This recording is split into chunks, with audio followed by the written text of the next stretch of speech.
There are many things in life that contain nutrients for survival. This podcast is not one of them, but it might make you happy. Be known in advance. There are scenes of graphic violence, coarse language, and, if we did our jobs right, disturbing subject matter. Listener discretion is heavily advised, as it is also advised to get your daily dose of vitamin C. Avoid scurvy like the plague.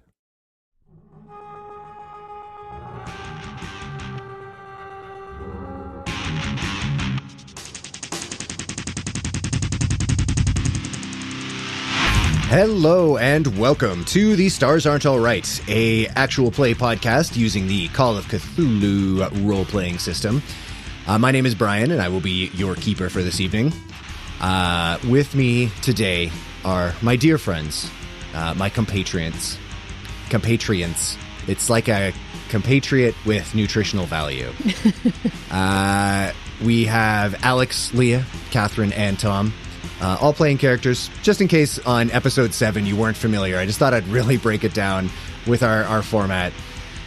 So today, if it sounds like I'm stalling, it's because I am, because I didn't think of an improv thing before to introduce the characters. So what we'll do is we'll go around, we'll say your name, your character, and then give us one sentence, like one small short sentence of your character's dating profile, like Tinder bio. We'll start with Alex.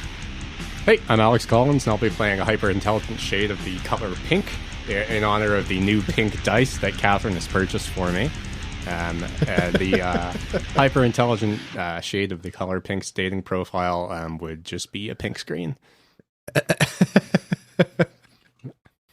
Yes, and what? It's just a pink. You can scroll, and there's more pink, but like incredible. And then if you swipe left, pink. Swipe right, still pink. Your phone, pink. It just takes over. Yeah. So it's a computer virus. That's what you're describing is the thing. It's hyper intelligent. I mean, fair enough. You know, it's on the tin. All right. And then do you want to introduce your actual character? Oh, yeah, fine, I guess. So I'll actually be playing Assistant, Associate, Adjunct, Tutor, Probationary, Pyotr Gaius Maitland. And Pyotr has never really been one for love. So his dating profile would be one of those passive-aggressive ones you see of like the old, bitter, thrice-divorced man who's 55 and being like, I don't know if there's any good women on here anymore, but I'm looking for the following, a life partner who will also be my bangmate, I guess. Also, I consider myself a feminist. Yeah, I consider Why do I keep on getting this fucking pink screen?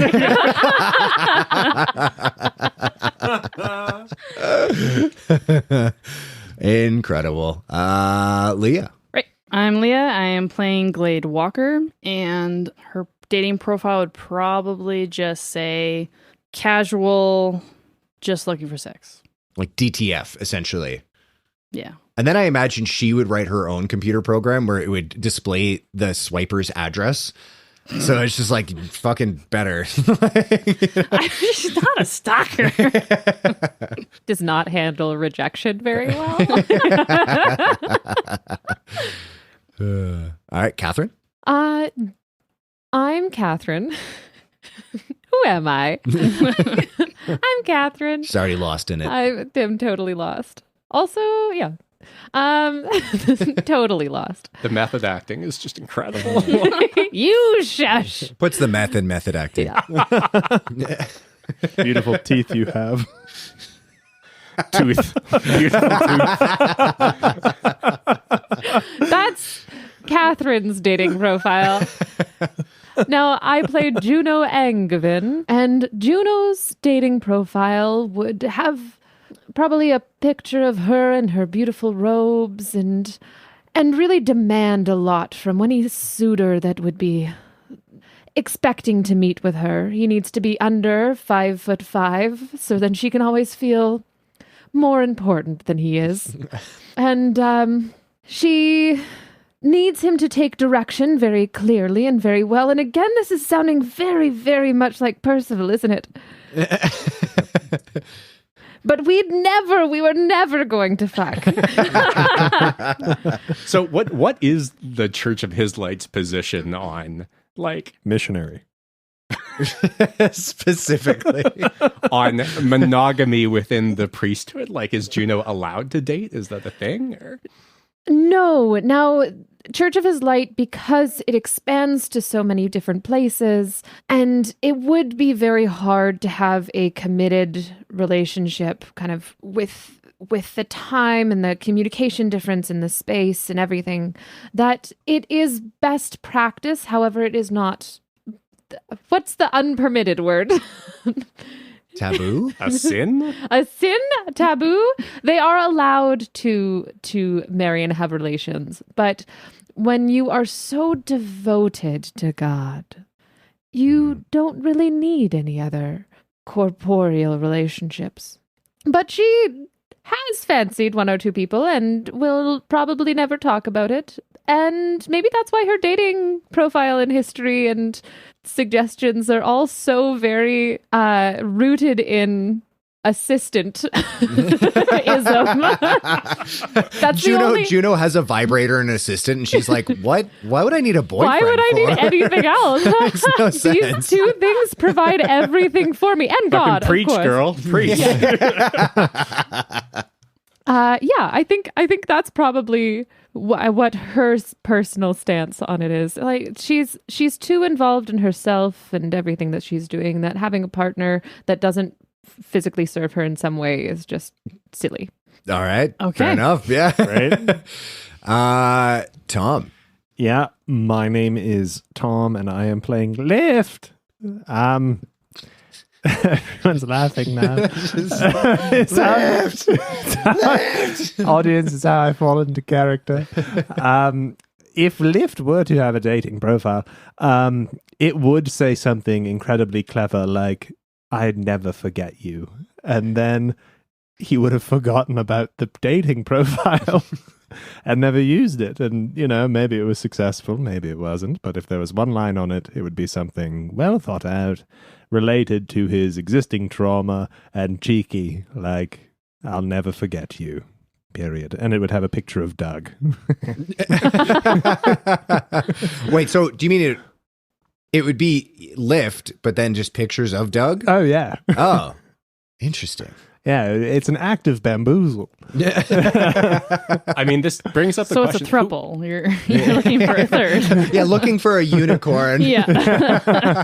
No, we are maintaining ambiguity about Doug's sexual proclivities. We all decided that. It's true.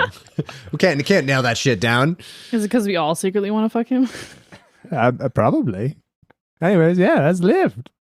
All right. Hell yeah. Well, let's get into a big fat recock. So last time, our heroes... Characters. Anti-heroes? Participants. Investigators! Our investigators recovered in Special K's castle with a little nappy poo. You then set out to access the GC admin tunnels, and in true Juno fashion, Pyotr and her started a toe ring / infant profanity riot as a result. She sliced all the wires in a control box, resulting in our preacher getting electrocuted and a massive power outage to this entire level of the Nexus Market. You entered the tunnel. Doug sensed that the vibes were bad. You saw an apparition of a woman who was missing her eyes. Glade and Lift found a room where men in real meat uniforms were cutting up corpses. Glade shot one, Lift cut out the tongue of the other, and then Doug turned him off. But not before finding out that the Jesuits had been bringing people into these tunnels previously, but all of a sudden weren't allowed in there anymore. The role had been taken over by Reapers and Gatesec. Our nest of nonsense people then made their way to the dockyards. Juno trying to nano-hypnotize her mechanic to oversee a smuggling operation under the nose of the Navy. The far future equivalent of trying to call in a hit at Jiffy Lube. I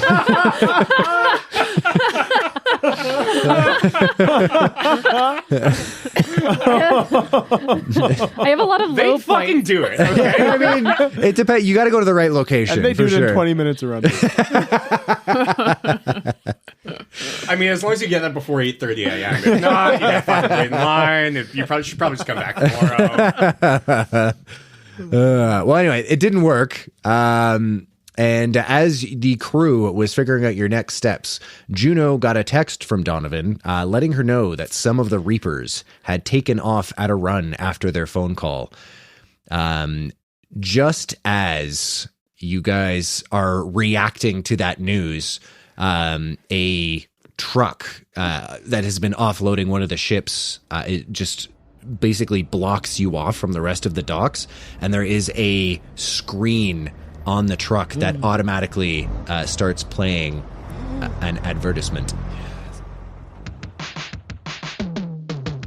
Zero-G asteroid mining, commercial starship piloting, data security and programming. These are just a few examples of careers that require cybernetic implants. In the Reaper Corps, you'll get the implants for free, and we'll teach you how to use them. Learn skills that will last the rest of your life, like cybernetic use, gun, amnesia, not get gun done to you, but do gun to other people, amnesia. Sometimes someone needs to have no gun done to them, so you can do gun to people, trying to do gun to that someone. Then they'll do money to you in exchange for gun. Amnesia and Microsoft Excel. Join the Reaper Corps today. Ego Oblitus. Minimum tour length of 1 year. Applicants must be 18 to 10 years old or have a guardian sign on their behalf. Enlistment guarantees base cybernetic implant only. Application implies commitment. Failure to accept enlistment offer will be considered desertion and punishable by fines and or imprisonment. And then the truck rolls away. I'd do it for the Excel. That ad got me the first time I saw it. Yeah, that's how we snagged our Reapers here. They're like, shit, Excel? Fuck. But anyway, so shit's fucked for you guys. What are you guys doing? Is there a place where we can see what ships are docked? Oh, you mean like kind of like a transit terminal? Yeah, like, yeah, one yeah. of those thingies. Yeah, for sure there would be. Has Juno been to the docks before, or the dockyards, I should say? Just to get on and off of her own ship. Gotcha. Is the truck still driving away? Truck is still driving away. Yeah. Does Juno still have her phone in her hand? I up to don't Juno. think I exploded it yet. However, I did want to. I was going to throw it in the back of the truck they just unloaded. I would probably still have it in my hand because Yoink! Are you going to resist the yoink? I'm stunned. Okay. So, what, It's going in the what back if of the truck. It just Hell yeah. unloaded this. I'm easy shit. Make your load check. Make your throw check. Unloading, baby. Tell me how your load is. That's an extreme success. Fucking absolute. The truck explodes. Yeah, and yeah, you grab it, yeetus deletus the phone into the back of this truck, which drives off. That's a very clever maneuver, actually. Thank you. Hell yeah. So I want to message the guy that I meant to write his name down of, but I didn't. That we met in the very first episode, in the very first conversation. Which I, of course, remember and, Right, and know which exactly who is- you're talking about. Fuck, what I was know. his name? I know. I think Amnesia Boy has it. Frank. Frank, damn it. Frank. Close. Frank. There it I knew for is. F. I knew it was like a objectively not interesting name. Sorry to all the Francises out there listening. Yeah. So Frank, you gonna shoot Frank a message? Yeah. I want to shoot him a message and ask, or I'm going to say, so the ship I originally had planned to carry Juno off-world is no longer an option. Do you have anything for me in the dockyards? Interesting. Okay, go ahead and make a persuade check for me. Please persuade. Skills are alphabetical. I'm going to spend 3 luck and succeed. On a success. Didn't see that coming, did you, Brian? I did not. No. Ah. Frank, you've seen an ellipses. You know, it kind of disappears. It's like starts and stops a few times. And the text comes back. He says, Well, the Scotsman kind of wants to see you do this by yourself, but I could potentially, if you get yourself on a ship, I might be able to get you on a beam barge, get you closer to where you're going. a beam barge. So because beam gate travel is ridiculously expensive, like the beam gate permits usually start at about $250,000 to $500,000 credits. there are these ships that are called beam barges, where they're basically just a huge mobile docking pad, and a bunch of ships will just like get on the beam barge. They'll all like split the cost of the gate transit essentially. So this wouldn't get you directly to your destination, but it would probably be somewhere close. And Frank knows where you're going, so That's more so a solution after leaving the docks. after leaving the docks, Ellipses pops up again, disappears, pops up again, and then this goes on. I'm pulling for you, kid, but I'm already risking my ass getting you this. You get yourself on a ship. I'll take care of the rest. Just let me know the name of it once you're on. Glade types back. Thanks, Frank. He texts you back. A winky face and the OK symbol. Pyotr is looking around for freighters, passenger ships, kind of low-class travel. Yeah, for sure. So this goes back to, I guess, what Catherine was asking before, which is there kind of a terminal? There would be. It's not terribly close to where you guys are now. Yeah, so who here has been to the dockyards? I imagine Glade has. Pyotr has. Yeah, Pyotr. So basically all of you guys. Go ahead and each of you can make intelligence checks for me. First roll with the new dice, and I lost it. Extreme success. Fuck me. All right, smart boy. Very smart boy. Doug says that. Very smart boy. I also got I smile. an extreme success. All right. I told Alex to roll with his new dice. I need to see how it goes. That's a success. A success. Okay. Fail. Shit. The three of you immediately just start beelining for the terminal, and Glade starts walking in the other direction, and you're like, oh, fuck. Yeah, I run back and grab her. Where? You're supposed to be leading me, my dear. Push her off. She falls down and dies. Sorry, it's Call of Cthulhu, man. Asteroids. Yeah, you guys make your way. There are several, kind of terminals with these screens kind of spread out throughout the dockyards, especially as you guys are kind of on the outskirts of the dockyards. There are several places that list these kind of ships and berths that are available. As you go up to one of these terminals, which list the ships, when they arrived, the names, some that indicate they are taking passengers, you see a sign above the terminal, and it says Montague's Maintenance, and then it gives directions, which is not that far. And you remember that name, Montague, from the person who was fixing up the Violet King Henry for the Admiral. Also, important note here, gang. I stove the Faith's communications device and threw it in a truck. That won't buy us very much time. Whatever we're doing, we need to go quickly. But Montague is a familiar name. How familiar are we talking about here? This is the person who is fixing my ship. Wait, you have a ship too? The You Violet ship? King Henry. And how long have you owned this ship? We Technically, I don't. The Admiral does, but it's mine by birthright. I don't think that's how birthright works. Okay, I why don't the know fuck how didn't we it just works. go there right away? What? Let's I didn't go. know. I forget. That's a great question, actually. Sorry. But Sorry. we talked about this. This isn't our last episode, which, to be fair, it's been a while. It has been a while, yeah. It has been a while. Isn't the Violet King Henry? Didn't you say it was off station in a junkyard somewhere? Correct. But this is the people who are repairing it, so naturally they must have a way to go off station to effect said repairs. They must have a way. Montague? Montague! Okay. Let's go, then? I think that might be the most prudent form of action. Fine, alright. Let's go. As you guys are traveling, the full name comes back to you, which was Federico Pick-a-Letter Montague. Yeah.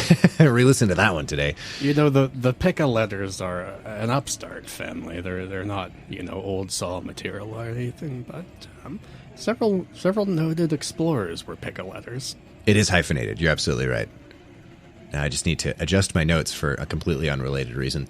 So you guys are making your way there. As you arrive, you see a pretty modest-looking shop front. There is an older gentleman kind of sitting behind a desk, not like portly necessarily, not like fat, but just looks like was previously like a pretty big fit dude who's, just getting a little older. It's got a little bit of dad on it. Kind of squinting at a computer screen and, a data terminal screen, obviously. And it's just kind of clicking something and then checking against like an actual like pencil and paper notepad, kind of doing that. Doesn't seem to have like noticed you guys milling around outside the shop yet. Quick huddle here, team. And we kind of like go a little bit out of sight. Sure. Just bring it together. So I think we might be able to sneak our way onto the violent King Henry. Is that it? Violet. Well, he was more violent than But violent, I think. that as we were just told, it's not in working order. Not yet. But it's better for us to be on a ship that can then be repaired than to be here on this station. I think first you need to ask what needs to be repaired. True. I think it would be worth our while to maybe speak with this Federico in there and see what's going Well, on. it's your ship. You go talk to him. Okay. Clean myself off. Chin up. Go in. Are we sure that's a wise I mean, he was almost dead. Fucking 6 get hours in there. Okay. I feel like there's a lot of hostility here, is all I'm saying. I don't want to And fight. I'll walk in with Lift, and we'll go talk to him. Yeah, the two most upstanding members of the party, absolutely. I had a shower. You did have a shower. You're not incorrect And about I that. had a nap. That's true. How careful was Lift cutting that dude's tongue off? What do you mean? Like how much blood splatter is around? Would Lift have tongue blood on him? No. Okay. I'm in. Mm. I'm wearing Roll for black. You wouldn't Yeah, really. this sounds like a luck roll. It he's wearing black, so I'll get you to make a luck roll. I'll give you a bonus dice on it because if you are wearing all black, then Quick, someone get a bunch of blood on the black shirt and see if we can actually see it. all right. Give me a knife. I'm feeling lucky. No, I am. I'm feeling lucky. Excellent. So you succeed. Yes. Amazing. Okay. Yeah. All right. Fair enough. If there is blood, it's not easily visible. You walk in there, and you can see he just kind of shakes his head, kind of coming back to earth, essentially, from whatever he was doing. He says, "Hello, how can I help you?" Yes, good morning, afternoon, good day. We're the contract cleaners and basic maintenance here for and I'm going to pull out my data center and look at it. And through the cracked screen, I see the Violet King Henry.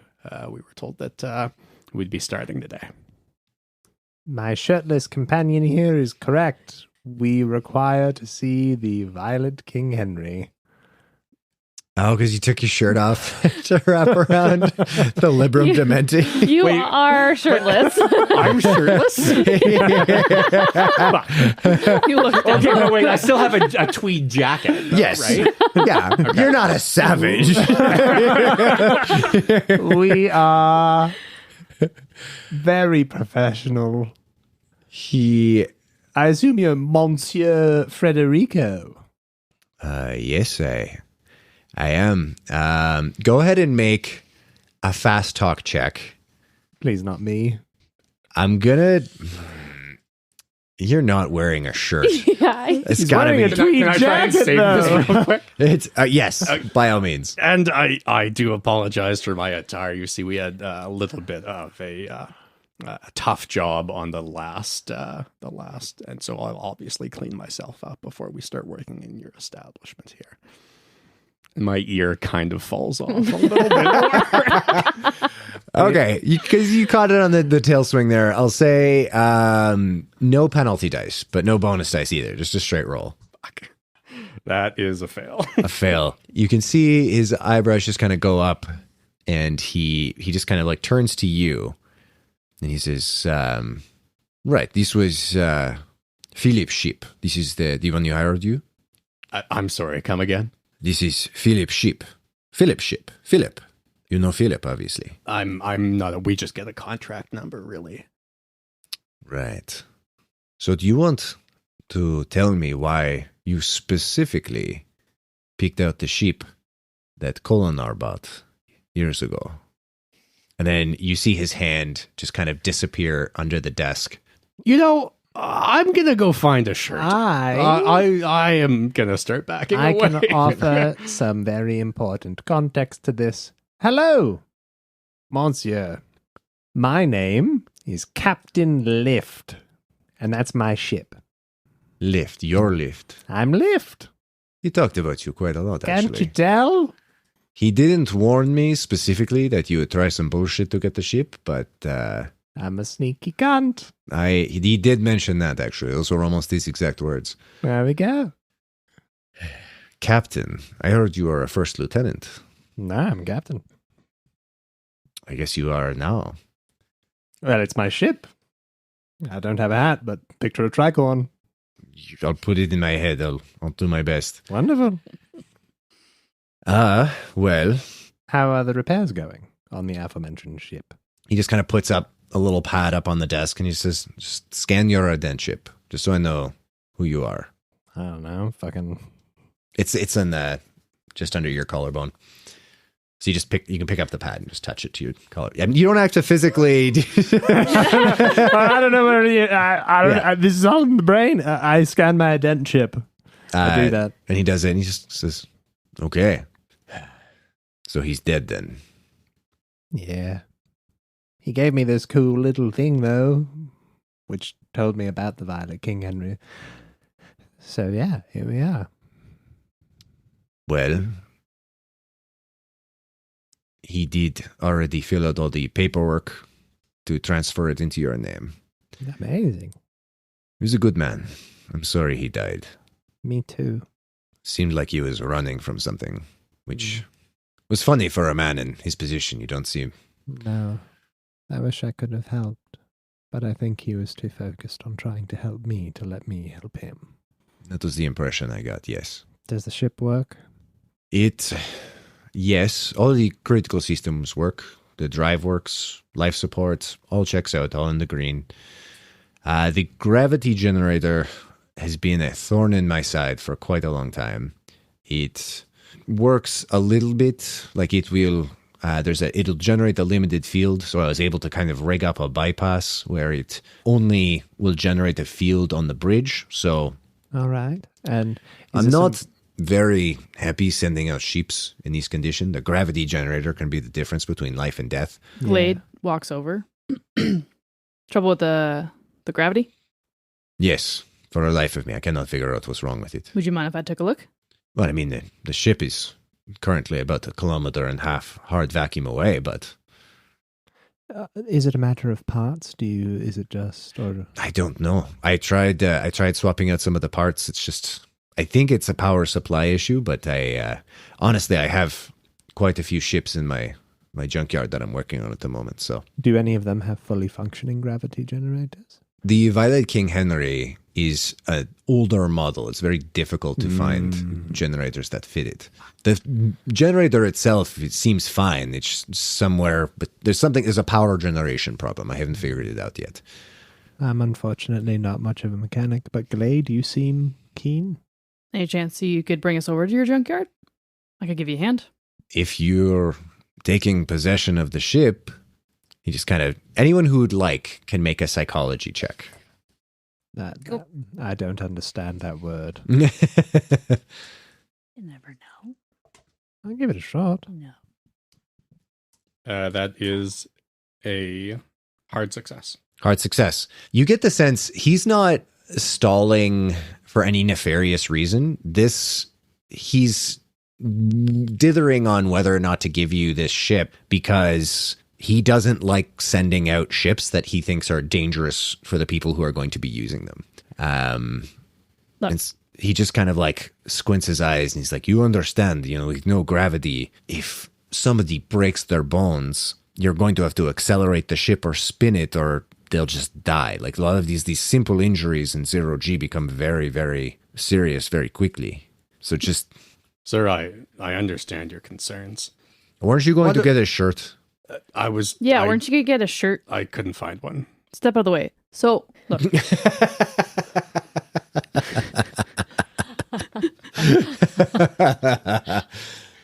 There's starting to be like a noticeable amount of irritation in Pyotr for being told to shut the fuck up constantly.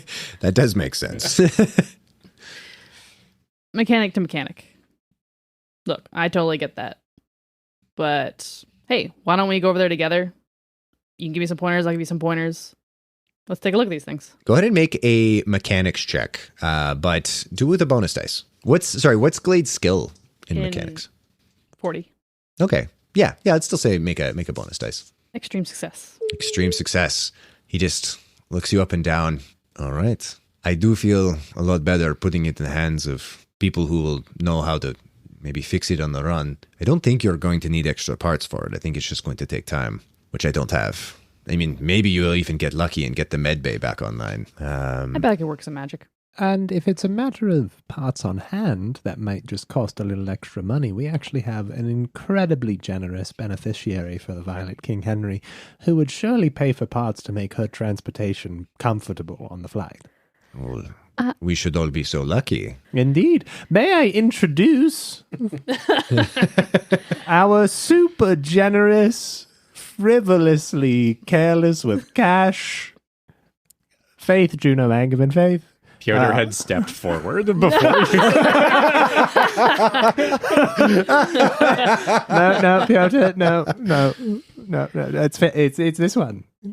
Her. You all turn towards Juno, and she's not quite where she was before. She's over talking to somebody who was working a few steps away, and then hears her voice and goes, "Huh? I was asking this man if I could buy his shirt for you, Pyotr." See what I mean? Thank you. That's very generous. As Lift was talking about. He refused, but I think I understand why. And then she looks Pyotr up and down. I would too, I know. Yes. Sorry, what were we talking about? We were talking about my collection of emergency shirts I have for sale. They're only 100 credits each. Oh, that seems like quite a steal. I will buy one for this fellow. You've made a wise decision. And he just kind of like opens a drawer and pulls out like a ratty t-shirt and just holds it up to you. Surely you can give him one better than that. Do you have anything in pinstripe, perhaps? No, I think that shirt matches. Matches what? Would we know if we could...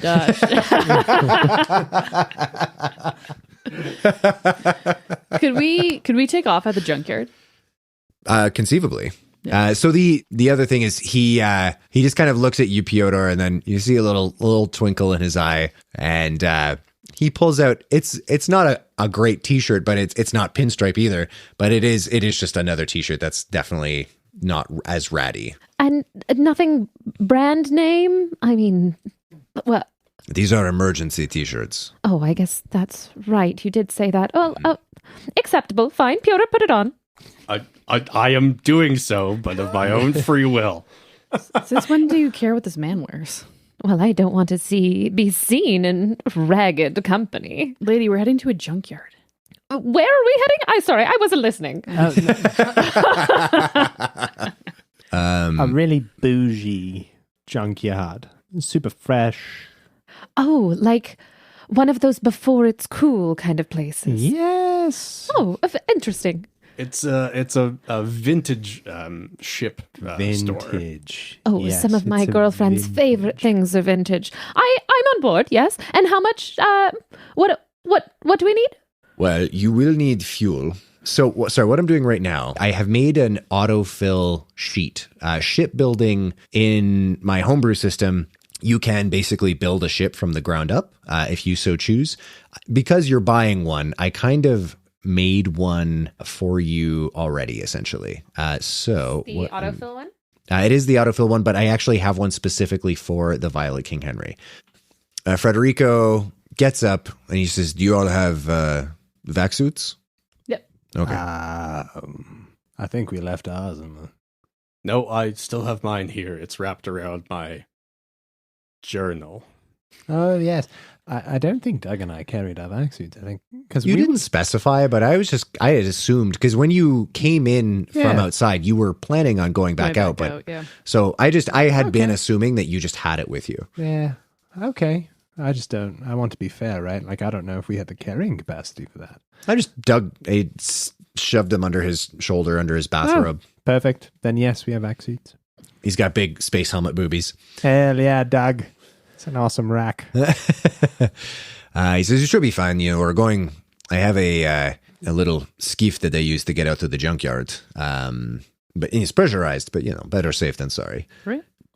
So you guys all get buttoned up. He brings you to the shuttle. The shuttle is quite small. In fact, it doesn't actually have a seat for him to pilot from. He's like standing, and they're like standing controls. So you guys are all like squished in there. It's really not much bigger than a bathroom. So you guys are all like just shoved in this. There's no standard ship drive on it. Basically, it looks like it's just filled with like water thrusters, essentially, that just shoot it away from the station. It takes about maybe 10, 15 minutes for you guys to get to the junkyard. And you can see there are a bunch of ships, some looking like completely fucked. Like some have like very obvious gaping holes in their hull with like stacks of hull plating just kind of like strapped together that are strapped themselves to the ship. All the ships are connected with like what looks like just a relatively small looking chain just to kind of keep them all moving together that all have kind of like a central hookup point that it seems like he can kind of hook himself onto. One ship is kind of like hovering off in the distance, and that's obviously in quite good repair, and he points it out and he says, that one's mine. It looks nice. What do you call it? I call it the windmill. That's an interesting name. Mm-hmm. By the way, we're purchasing this ship, the Violet King Henry. Is that the understanding here? This ship is purchased to a certain degree. Kolonar, I handled most of the transactions for Kolonar. We're inheriting a ship. Yes, which also means you're inheriting the amount that was owing on it. So, and could I see that contract or those financial documents? Is that possible? He looks over at you, Lift. He is my trusted financier and scholar, and she is my trusted beneficiary, and Glade is mean. But also trusted? Yeah, trusted to be mean. That's actually pretty useful. Yeah, super useful. And Doug, he's the every guy. You need a job, Doug's on it. And Doug, the minute you left the station, Doug was still kind of had that like skittish look to him. Seems to have like visibly relaxed. And he just says, everything, that's me. Yeah. You need a 40 drunk. I'm your boy. Yeah. Out of curiosity for me, what class of vessel?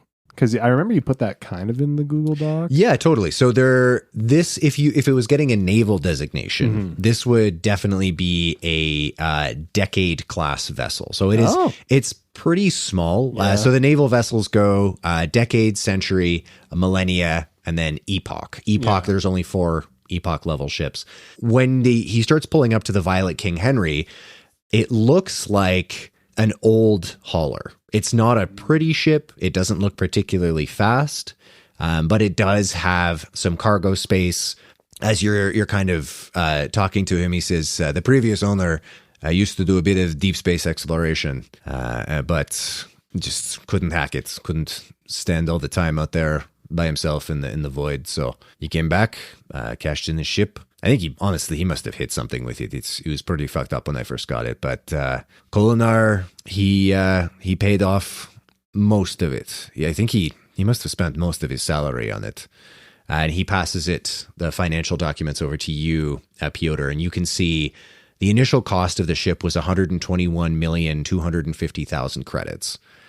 112,861,250 of those credits have been paid off. So there's 8,088,750 credits remaining. And what's the repayment term? Can I see that from the docs? You can. So he financed it through one of the USC main central banks. So you can see Federico is saying, you can see you get to inherit the payment plan as well. They're not going to renegotiate that. I don't know how he managed that. Benefits of being an admiral, I suppose. The next payment is going to cost 173,775 credits. That's what you're going to pay per month. I nod, and then I just like kind of suddenly glance at Juno, and I'm just kind of being like, is that an amount of money we have? That is a lot of money. Doesn't really matter right now, guys. No, Okay. we just need to get there. Get on board. Pyotr nods and just goes back to studying the documents. Okay. He says, well, you've got about a third of a tank of fuel, so you'll probably need more if you're going any particular distance, or if you think you might be getting into trouble. Pretty standard puny gate jump drive on it. It's not really anything fancy. There was a really fancy one on it when he brought it back, but I think that's what he broke. So, and they're very expensive, so maybe he honestly, the previous owner just could have not been able to afford to fix it. There is a med bay, but the med bay is not functional at the moment. I prioritize the gravity drive, so I haven't even looked at the med bay. I don't know how much work it's going to take to get it functional. I would say, if you're not familiar, and if you are, forgive me for mansplaining, but if you're going to be flying outside of, regulated space, keep your gravity drive and your transponder off. Transponder in populated system, always keep it on. If GateSec or the Navy sees you flying without a transponder or CorpSec, they'll just shoot you down. They'll just assume you're a pirate. But outside of regulated space, it's just a beacon for pirates. Same with your gravity drive. You keep your gravity drive on, they'll see your gravity shadow. They can see it from a couple of systems over. So keep your gravity drive off unless you need it on. If someone's hurt, obviously turn it on. Or you can just generate gravity the old-fashioned way. But just be careful. Pyotr is nodding like a man who knows nothing about cars nods when a man who knows things about cars talks to that other man. As like, I am the Pyotr surrogate in this. Like, whenever dudes are like, yeah, I know this is the problem with your car, I'm like, for sure it goes sometimes, but isn't now. Yeah, you guys, as you get to the ship, Federico powers it on remotely, and then you can see he shows his like the data center that he was using, and he's just like, this is yours now. Yeah. I'm going to delete this protocol. So Okay. it's all for you from now on. Amazing. Okay. Establishes a connection with the airlock in the bridge. And then she's just kind of looking at his readout. You wait for a few minutes and he says, okay, yeah, he's pressurized. You have air. Time to board. Old reliable. After you. Okay. I'll go first. Airlock opens.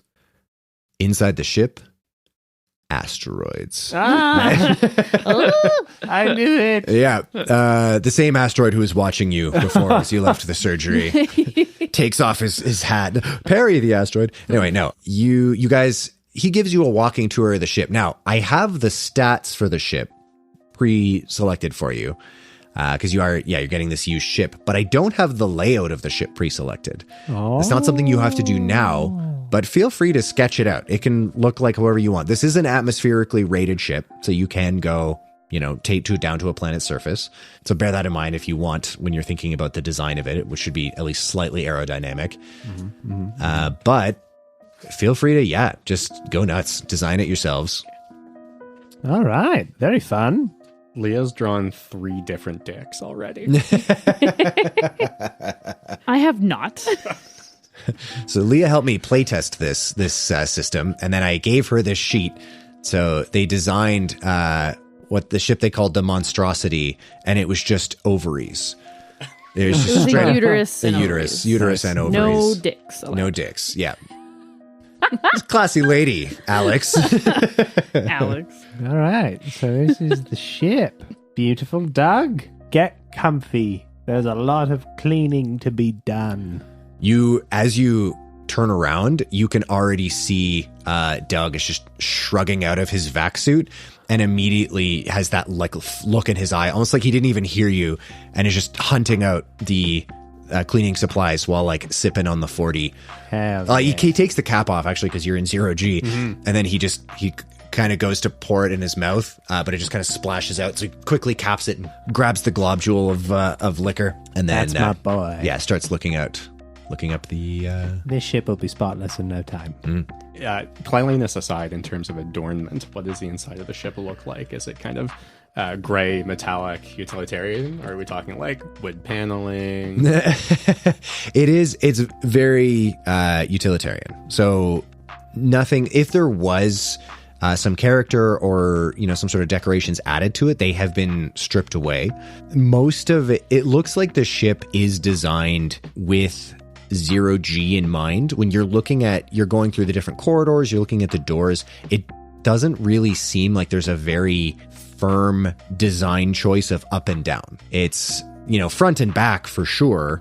There's that kind of orientation, but there's not like up and down is not really something that's considered. A lot of the terminals can rotate. When you guys go to the bridge, you notice there are the seats that are there. They are all basically kind of like facing the walls. It looks like there is quite a few different terminals set up there. There are like 3 or 4 that are set up in the ship itself. It can be piloted, so there's like the main piloting controls, but there is also like engineering. There's a comm station. You guys know from experience that all can be routed to one particular terminal, but obviously better to have multiple people.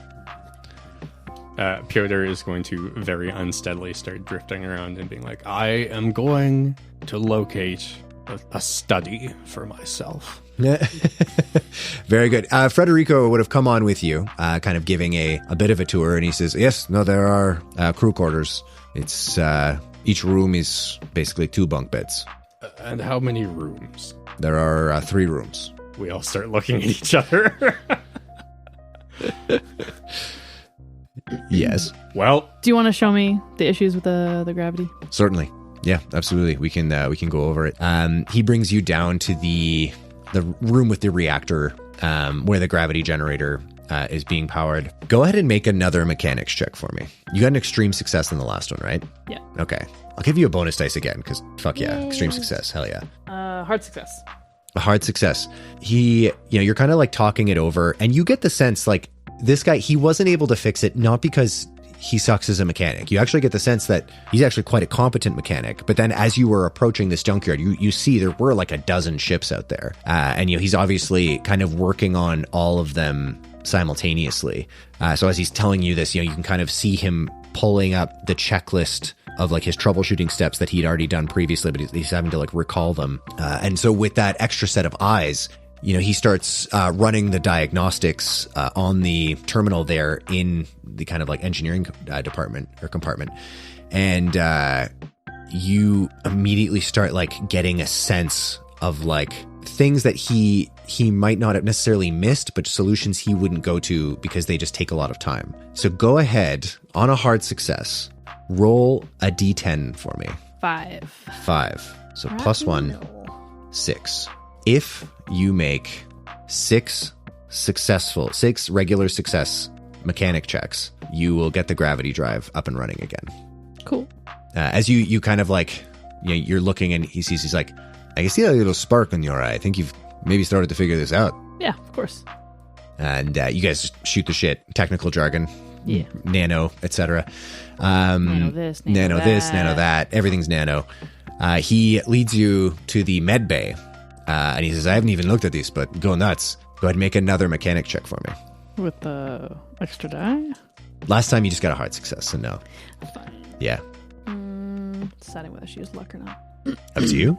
No, it's a fail. Okay, on a fail, go ahead and roll 2d10 for me.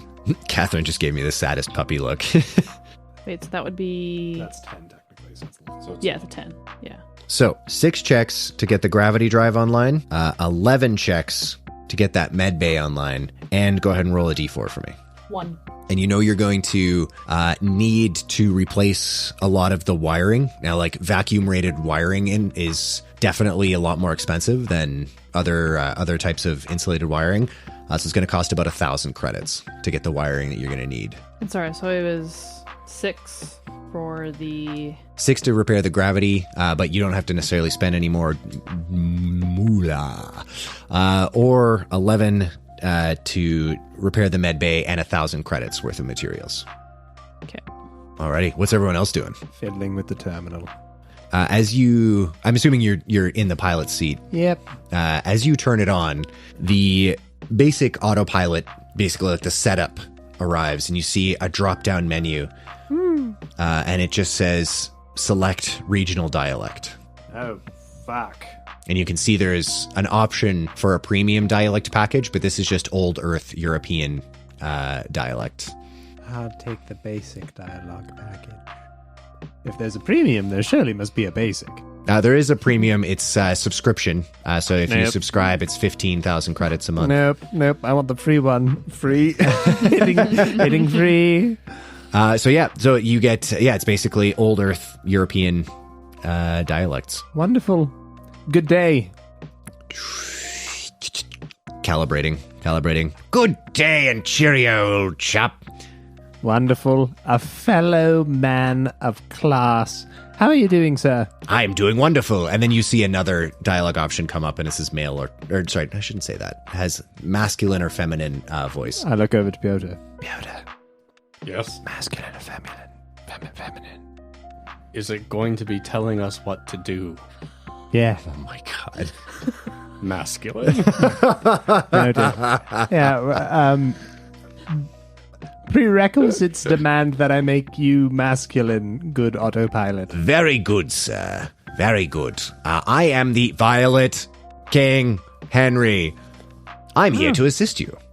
Thank you, Violet King Henry. Do you happen to have coordinates locked in for Kakusureta? Kakusureta. Searching.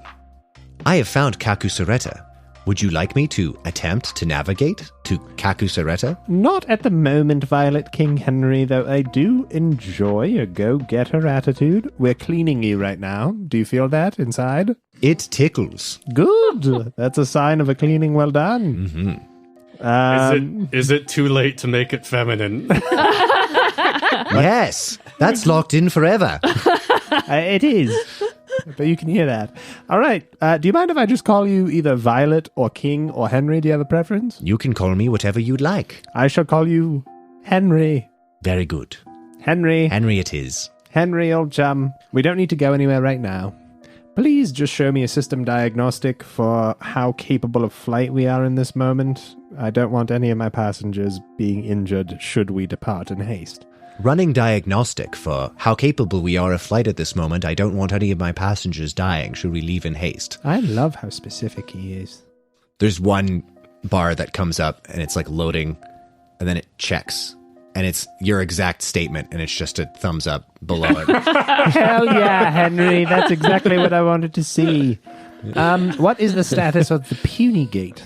Puny Gate checking. Puny Gate is charged. Oh, that's fun. What can one charge of the Puny Gate get us to?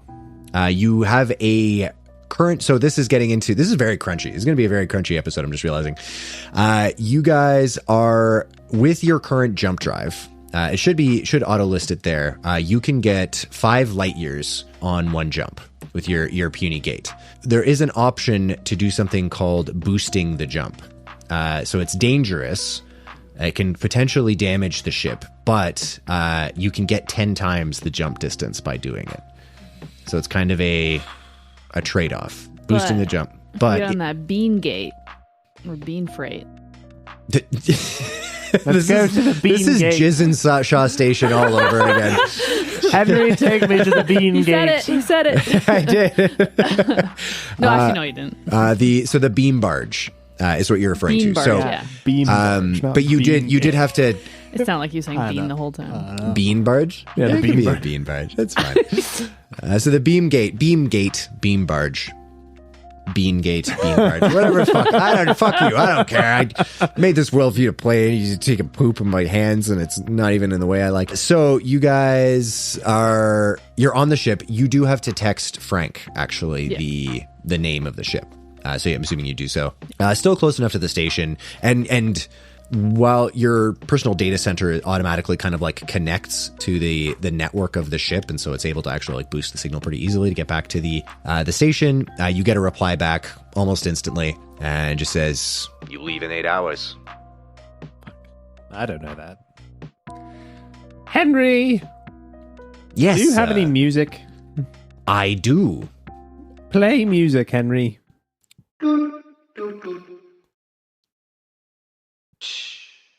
Nice. Yeah. Yeah. Henry, remind me later that we need more music for you. Noted. Thank you. Stop playing music entirely forever until we fix that. Are there any like comms in the ship, like that you press and like speak in the whole everyone would hear, or? Yeah. So I mean, like, you can get it set up so that you can basically just verbal command to do that. It's just going to be a question of like going through the motions of like setting up permissions as to like who can do that stuff. I'm not going to make you guys roleplay all that. I don't think that's going to be very compelling for podcast, but essentially, yes, there is an easy, it's not anything complicated you have to do. It's just something you have to like spend the time setting up essentially. Okay, but there's no like manual ones. You can set it up for manual if you would like. Would you prefer to do that? Again, compelling content. We're just like that. Pyotr is taking 35 minutes to make Henry talk to him louder and louder. Like, he's just trying to turn the volume up on Henry. Like, Henry, I can't hear you. Just say it louder. This is my max volume. Any louder and I will be bursting human eardrums. Oh, well, look at my ears, Henry. Does that look like it's a concern? I am a ship, not a doctor. Henry, does this ship have GalactiNet access? While within range of a station. Excellent. And can I access that from my study? Routing GalactiNet to your study. Thank you. Establishing profile of Pyotr Gaius Maitland. And that's all you need to look into the profile. Then, I'm Henry. not sure the ship has the storage capacity for all of the videos that you had downloaded at Usagicity. That's quite enough, Henry. Thank you. Just how would you categorize Old Man Sandwich as the biggest folder? it starts listing off like your folder names before you yell stop, and then it just says, sorry, I can't hear you, and then it continues listing. Henry, that's enough. Henry, the only folder I need is the one that starts with revenge. And you don't need to read the whole folder name. And or really good porn. No, Henry. I mean, yes, but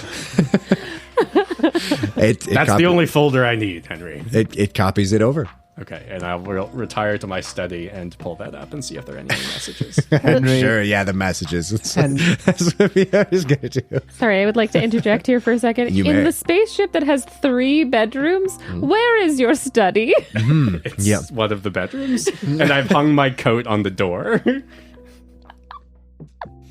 How big, like in terms of what you can hear going on in the ship? Like, how big is the ship? Well, I mean, it's kind of up to you guys, really. I will say, I don't know. Can visualize what the size of a Totally. What class this was again? so this is it's not a big ship by any stretch of the imagination. Catherine has generated an image, could totally look like that image. Bearing in mind, so this does have a cargo bay that can hold like up to 5 tons of material. So the cargo bay itself would probably be pretty large, and it does have a med bay. So this actually could be like a reasonably like sizable ship, like probably, I don't know, like 20, 30 meters long. Yeah. Okay. Does that sound reasonable? I don't really know how big ships are, like even boats. How big are boats? Pretty big. The stars aren't all right at gmail.com. Tell us how big boats are. How big that boat is. How big is your boat? Exactly. Glade is kind of just like yelling like lift.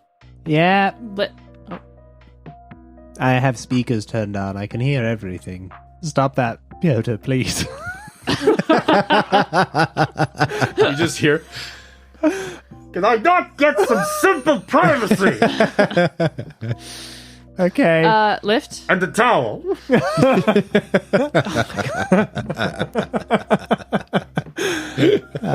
Henry, please turn off all intercoms for the study.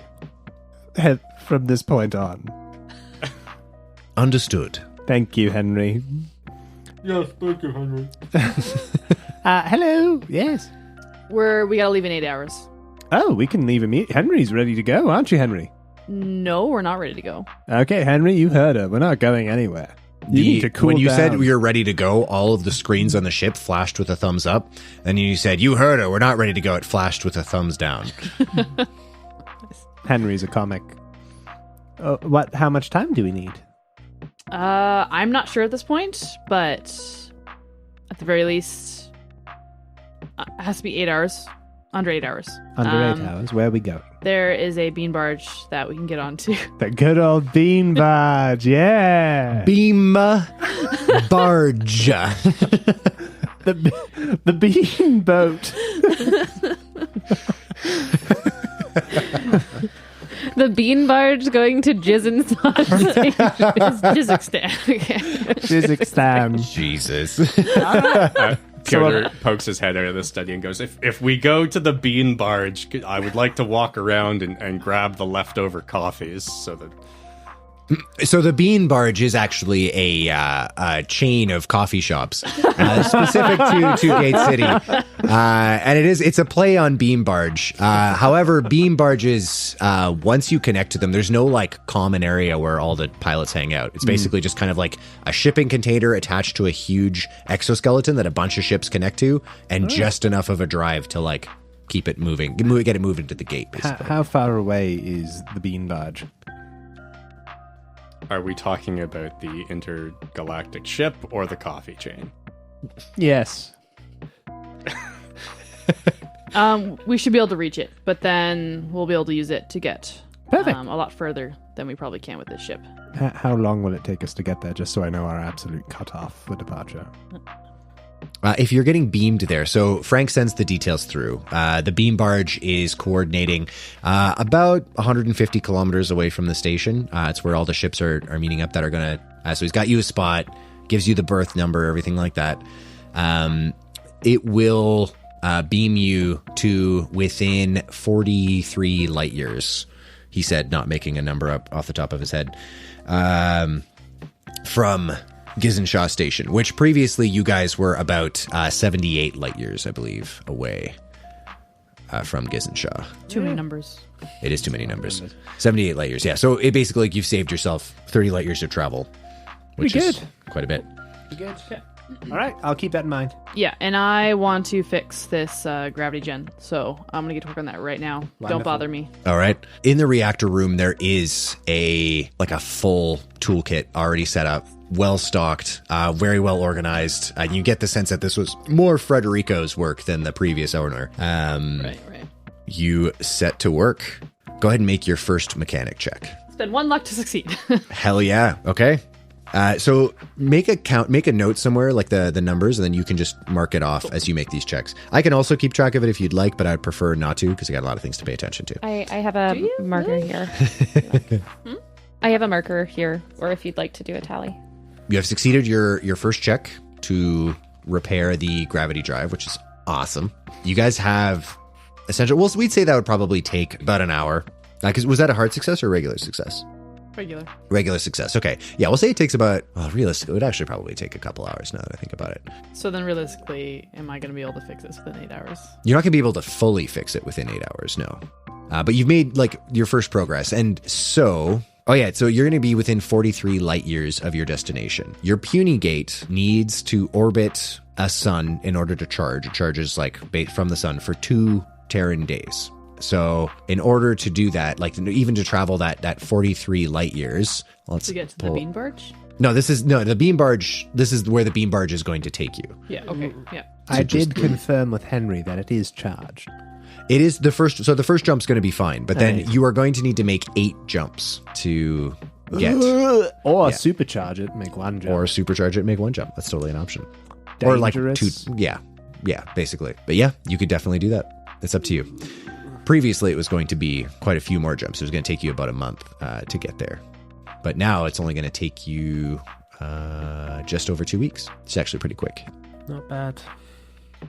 All right. Well, while Glade is repairing our gravity, I will be doing all the correct inputs so that Henry can respond to people, so we can communicate across the ship. Everyone on board has permissions to summon Henry. Obviously, the previous command of do not transmit noise from the study remains in place. I just like that Pyotr just masturbated his way into getting a private booth, essentially. Nobody was going to share a room with him anyway. It works at Denny's. It works here.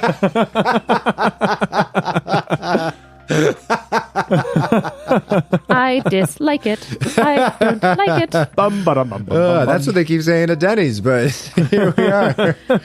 Oh, good God. Oh, I love you guys. You guys are the best. Pyotr's like, I'm a paying customer. Meanwhile, you just hear like knocking under the table. Don't look away from me. Wait, More syrup. I am fully aware that I perpetuated this.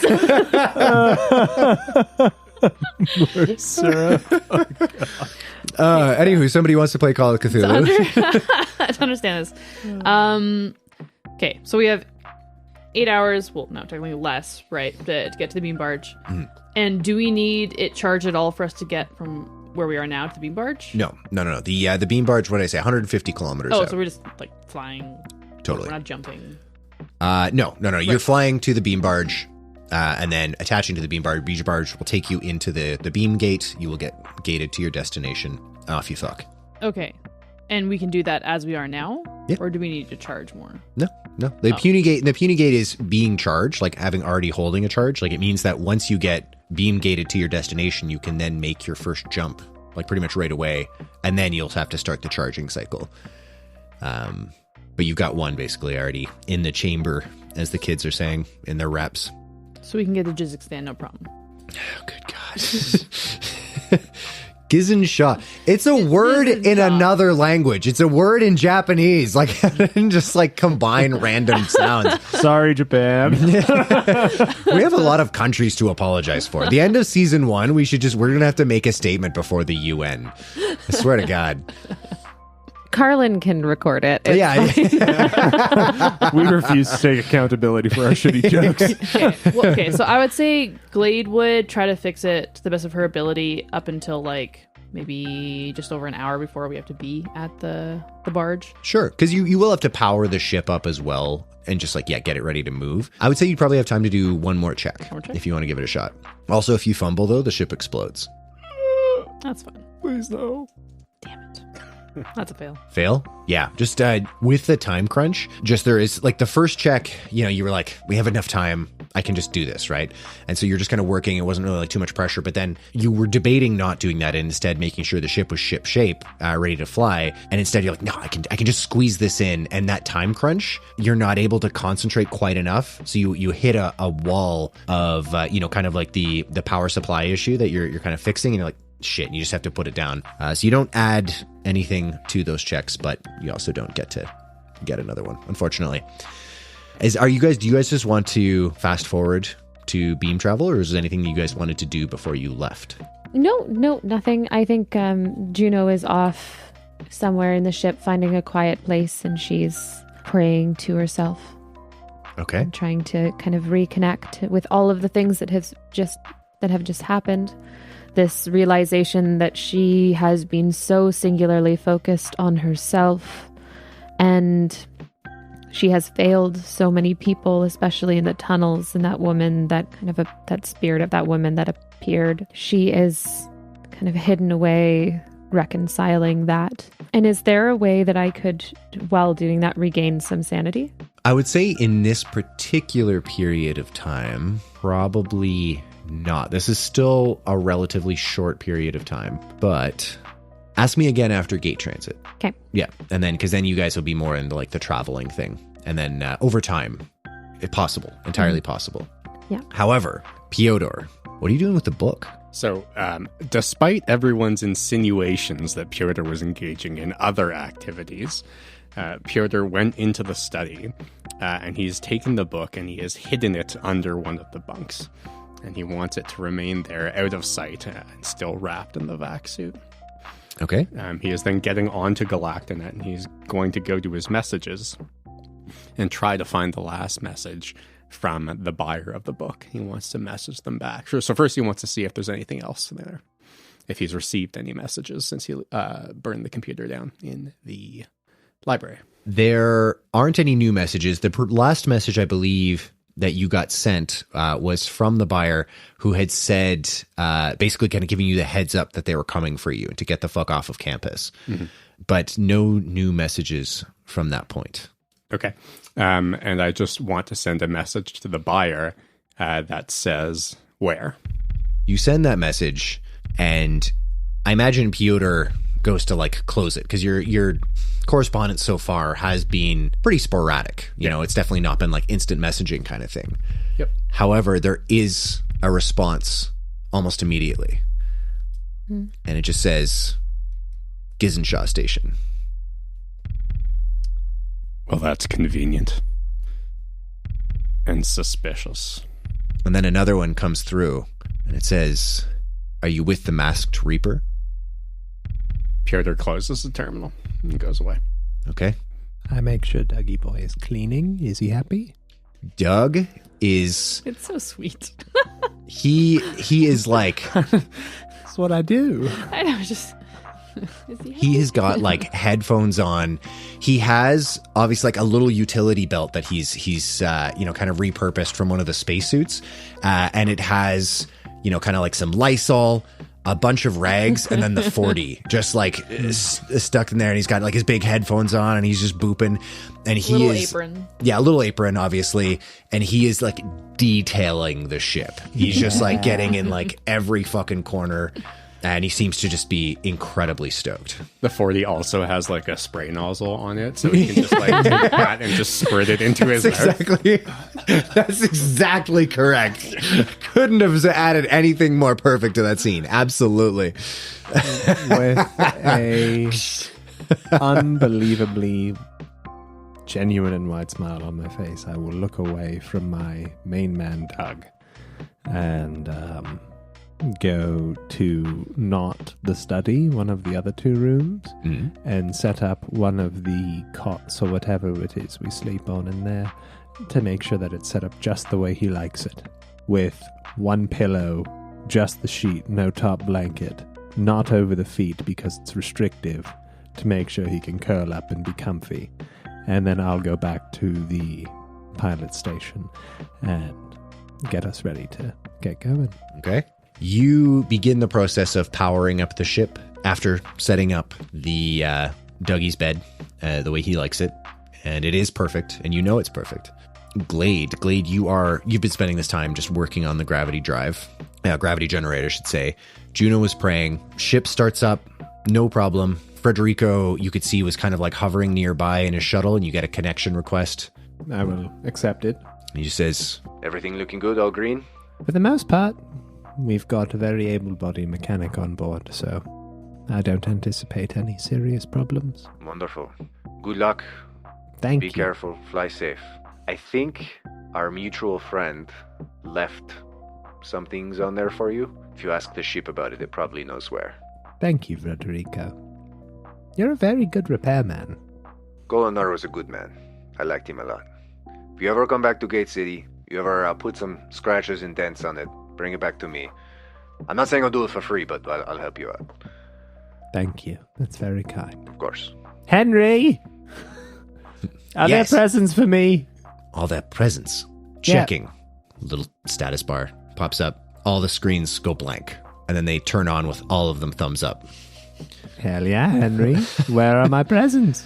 Not in any of the studies. There is there's the cargo. Have you guys actually designed the interior layout of the ship yet? It's totally fine. You guys have had not very much time, but I'm just curious if you have an idea, because I don't want to endow it. I want you guys to get to choose it if you want. Yeah, if you want to. Okay. So it's kind of the shape of a leaf. This is the outside from the side. Hello. Hello. Nice. Nice. Hello. Visual medium. Kind of. Yeah, it kind of looks like a very beetle-esque, like kind of a pointy on either end, but the top very much is kind of a shell. And the cargo is at the bottom and the back, and that's how you get in as well. There's a kind of on the bottom, there's an airlock there, as well as a few convenient airlocks on the top of the shell in case you need to do a little bit of work just to get some things ready. Around there, you can pretty easily walk on the top of the shell. Sweet. And then inside, there is kind of an oval-shaped, an oval-shaped room that has all of the floors on it that attaches to another kind of circular room, which will be the bridge. Gotcha. So it's like multi-level kind of deal. Yeah. I'm here for it. Hell yeah. So you have kind of an egg-shaped room and then one like a little head like this. Sick. They're in the beetle, those two kind of ovals and circles can shift depending on orientation. So as it lands, it kind of points up as if it's this beetle kind of like looking up into the air. And then those floors will kind of shift a little bit. So then when it's landed, you can still walk on those floors. Cool. So it's almost like the interior is like gyroscopic. It's kind of gyroscopic. When we're moving through space, it will lock and settle wherever the grav drive is. But if there is no grav drive, it can also just move kind of freely, or you can lock it into certain positions. It then just has to line up with the bridge door. So it's almost like a big, it's kind of this like long rectangle that wherever the two circles join will open. They'll move and open. Sick. That way. And then the bridge is on a track, and then there's like a platform with all of the screens and seats on that, and depending on kind of like where you are, that track is moving. So sometimes it's easier to see out of the front window, sometimes it's not, but either way you'll always kind of be oriented the way that you want to be. That was the best physical description that has been given on the podcast so far of a space. As somebody who I'm like, there's a room, you're in it, what do you do? I just sincerely appreciate somebody who's like, no, this is what actually the room is like. So thank you for doing that.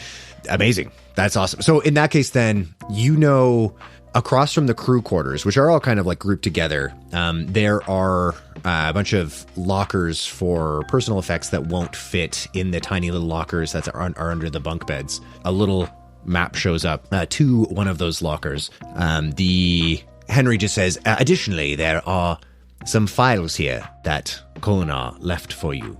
What language are they in? Checking.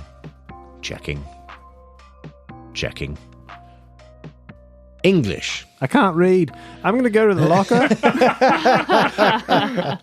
I'm going to go to the aforementioned locker on the map and see the physical present, not the potentially traumatic present of words. Fair enough. You go to the locker and it opens up and you can see like bunkers worth of weapons and ammunition. There are it looks like 2 assault rifles side by side, 2 assault shotguns, so like fully automatic drum magazine fed shotguns. On one wall is a collection of, looks like, at least 2 dozen grenades of various types. On the other wall is a collection going from big to small of just knives. Yes. So like the small and like basically like a dozen throwing knives. And then you can see there are on the bottom like a couple of handguns, and then it looks like several crates of ammunition for the rifles. Any body armor? Body armor, it doesn't look like there is body armor. It just looks like a ton of fucking weapons. Amazing. Mental note, Henry. I have to tell Glade about this later. Note, would you like me to tell Glade now? Actually, yeah, that'd be great. You get the memo that there is an armory on the ship, essentially. I'm going to refill my knives. I'm going to restock on some grenades. Absolutely. And then I'm going to go back to piloting the ship. Amazing. Glade wants to check for any and all exits of the ship. For sure. It sounds like from what Catherine was saying, there are a decent amount of airlocks. Most ship designs are going to have at least one airlock that gives access to the bridge. Ships that are designed with anti-piracy in mind will usually have that airlock be like fairly reinforced or like have a way of like sealing it, kind of emergency style. And then there are usually at least 2 or 3 others in a ship this size. You'd probably expect like at least 2 or 3, probably at most, 6 or 7. So I'm not sure. That'll be up to you guys in designing your ship. But suffice it to say, however many we land on, you find out where they are and you map them, make a map of them in your mind. Cool. All right. Anybody else want to do anything before beam travel? Pyotr's just going to wander around and get the lay of the ship, find out where the unusable as of right now medbay is, where the storage is, where the crew quarters are, where the bridge is. for sure. And where the bathroom is, and then he's going to sit down and use the bathroom for an hour and a half or two. Hell yeah. Gets in. So there is definitely like a little emergency head that stows into the wall of your crew quarters, but there is like a communal head, and Pyotr monopolizes it. Amazing. If I manage to, by chance, walk by Faith while she is doing her prayer thing, I just want to, without disturbing her, take some pocket crackers out and put them by her so she has a snack when she's done. Okay, fair enough. You guys are under thrust right now, so you can't exactly leave them floating. I'm assuming the gravity generator is off while you are working on it. Yeah. So you can't exactly just leave them floating in space. It's depending on how much thrust you guys are under, you can like kind of put them above her and they'll just gently Yeah, I'll do drift that. down I'll do that. like snow. And they just like kind of slowly hit me in the face, and I And you lose 10 centimeters. Absolutely that one. Yeah. So crackers, like snowflakes. they kind of hit Juno in the face lightly, and she opens her eyes after this time of really deep contemplation and kind of grabs them and realizes what they are and sees Lift floating away and really genuinely smiles. Yeah. Amazing. Glade's gonna head to the crew quarters. So clearly Pyotr stuff is in one of them, and then something's been done to another one as you've made the bed for Doug. For Doug, yep. Has anyone been in the third one yet? No? Okay, so is there a way for me to lock the door? Yeah, for sure. There's like a little manual lock on it, or you can just ask Henry to do it for you as well. Like I want to lock it, but me being on the outside, just so no one else can go in it while I'm away. Yeah, for sure. There's a non-obvious mechanical lock, with just like the fact that you've been working on the ship now for about like 4 hours. You've got enough of the lay of the land that like there's a not obvious mechanical lock on the outside of the ship that like Henry could override, but unless somebody knew what they were looking for, wouldn't be able to find. So yes, 100%, you can just do that. Okay, so I locked the third crew quarter, so no one else can go in. All right. And I look around, and Pyotr's not around. Yeah. I believe Pyotr is on the shitter. I don't know timeline wise. Yeah, no. Now we'll say he's on the shitter. He can be on the shitter for as long as narrative. That's a safe bet. It's a safe bet for Pyotr. I go in his room. Ooh, okay. And I start to look around. All right. Go ahead and make a spot hidden check for me. Pyotr, go ahead and make a stealth check for me. So it's so small, I can't see at the die. Oh, gosh. That is a success on the stealth check. I got to fail. You got a failure. Okay. You don't really spot anything. Yeah, you can't really find there's anything. There's just kind of a crumpled up vac suit under the bed, and you're like, ugh, I don't want to touch that. Yeah, exactly. And it's still because the vac suit was worn before Pyotr took a shower, there is a funk. There's a funk coming off that vac suit that needs to be cleaned. Would it make any difference that in my mind, I kind of know what I'm looking for? Like, it's been a little obvious that he's been carrying something secretively in his pants. Something rectangular. Well, I mean, and technically, he has used it in the open. Yeah, so in that to clarify, I'm kind of looking for that. You're looking for the book. Yeah, totally. And I got that impression. Cool. I'll give you a bonus dice on this just because you are kind of hunting for something specifically. Fuck, I'll use one luck. It's extreme success. Hell yeah. Okay. Extreme success. Immediate. Shitty vac suit be damned. You know a biological deterrent when you see one. Yeah, you find the Librum Dementi. I pick it up. As you pick it up, there is this kind of like buzzing sensation that goes all the way through you. Go ahead and make a power check for me. Fail. If you read this book, even if you just open it and look at one of the pages, you'll be safe. Wait, what? There's a surety that enters your mind. You will be safe if you open this book. Maybe for the first time ever. Yeah, I'm not going to open it. I mean, you kind of failed your power check. So I'll try to be nice about it, but oh, is this trying to tell me I have to open it? I mean, on a failed power check, that voice seems to be your voice. It's not easily identifiable at this point as an external influence. It seems like the idea is originating from your mind. I don't know what to do here. So, because I remember. I mean, obviously, when I first picked it up, I felt something weird. And then I remember when he showed it to the crazy guy that was selling us gas. That memory changes. And that crazy guy was weak. That crazy guy didn't know wasn't worthy of the safety that this book provides, and he definitely wasn't as strong as Glade. I think I need you to just tell me that I have to open the book because Yeah. everything about me is like, why would I open this book? I totally Can I understand. suggest a fair compromise? I think it's open the book or take a certain amount of sanity So damage. that's what I was going to say. Because that is actually, that's pretty much exactly what I was going to offer. Stay in your fucking lane, Alex. Yeah, you're taking a shit. Coming for your fucking job, Brian. just take a Except shit. I won't bring any of the dedication or skill or hard work or any of that. Bold of you to assume I brought any of that in the first place. So there is a sanity cost to reading the Librum Dementi. You can take a straight up 5 points of sanity damage. You'll have to roll on the temporary insanity table, or you can open, and then you don't open the book, or you can open the book and take the sanity damage. I have a mechanic for when you open the book. It's up to you. That's real hard. That is real hard.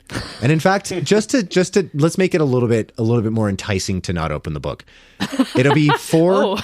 So it'll be 4, and then we'll have you roll a D2. If you get like the upper half, like the highs of whatever dice you decide to roll, it'll turn it into a 5, and then you'll have to roll on your temporary insanity table.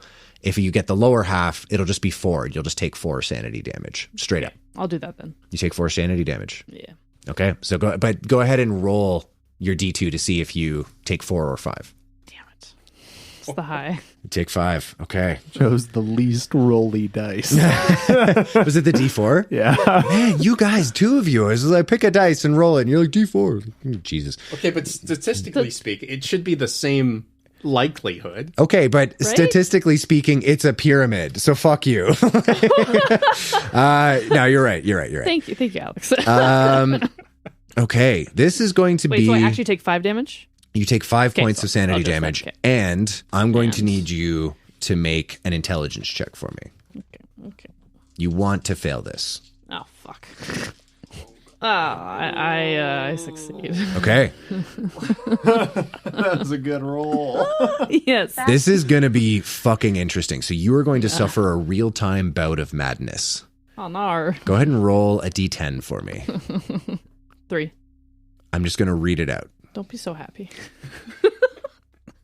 Number 3, violence. Can we lock her in the room? Can we lock her in the room? A red mist descends on the investigator, and they explode in a spree of uncontrolled violence and destruction directed at their surroundings, allies or foes alike, for 1d10 rounds. At least I'm in a room. It's true. It's true. Go ahead and roll a d10 for There's me. like feathers everywhere from the pillows. Just like a chihuahua with a stomach. Sorry, what am I rolling? D10. This is to see how long. So a round in Call of Cthulhu is about, I believe it's 6 seconds, although I might be taking that from D&D. Yeah. No, that sounds right. 6 seconds. Yeah. That's totally. I don't see why you would lie about Why? that. Yeah, totally. I want to make 2 checks here whenever we have a sec. What'd you roll, my dude? Or nor. Or no. Or nor. 8. I rolled an 8. An 8. Okay, I'm just going to look up quickly how long the combat round is meant to be. Not in the beetle ship. She's just gonna fucking destroy the ship as soon as we have it. We're back no, to she's- walking our ass Hey, through the she's fucking in your underbelly. room. She's gonna ruin your room and then be okay. So it's actually described as a deliberately elastic unit of time. So let's say, in this case, a round being an hour. I'm fucking with you. Everyone's dead on the ship. You come to, it's just like limbs everywhere around you. Yeah, it's not actually, I don't think it's really a thing. We'll say 10 seconds for the purposes of this. We'll say 10 seconds. So. Can I make 2 checks? I want to make a listen check to see if I hear her going in, and I want to make a stealth check to see if I can sneak up there while she is. For sure, but can you first make a con check for me? Yes. Shit your pants. He's on the shitter. I just want to see how violent of a shit we're talking. That's a 69. Are you just in the habit of listening while you shit? Nice. It's a fair question, really. You've heard of That's a fail. It's a fail. Okay. So you can make, what was it, a listen check and then a stealth check. So you make your listen check with a penalty dice because it's a loud one. That is still a success. Still a success. Okay. Glade, you don't open the book. You resist, like as you're looking at it and you feel this certainty that safety is yours if you open the book, maybe for the first time ever. There's something in you that just rebels and just digs your heels in. But instead of it being, a digging your heels in, and like in the dirt, essentially, or digging your toes in and, flexing all your muscles and being pushed, it's like doing that, but bare feet over broken glass. And there's this like tearing, rending feeling as you seem to be resisting almost yourself.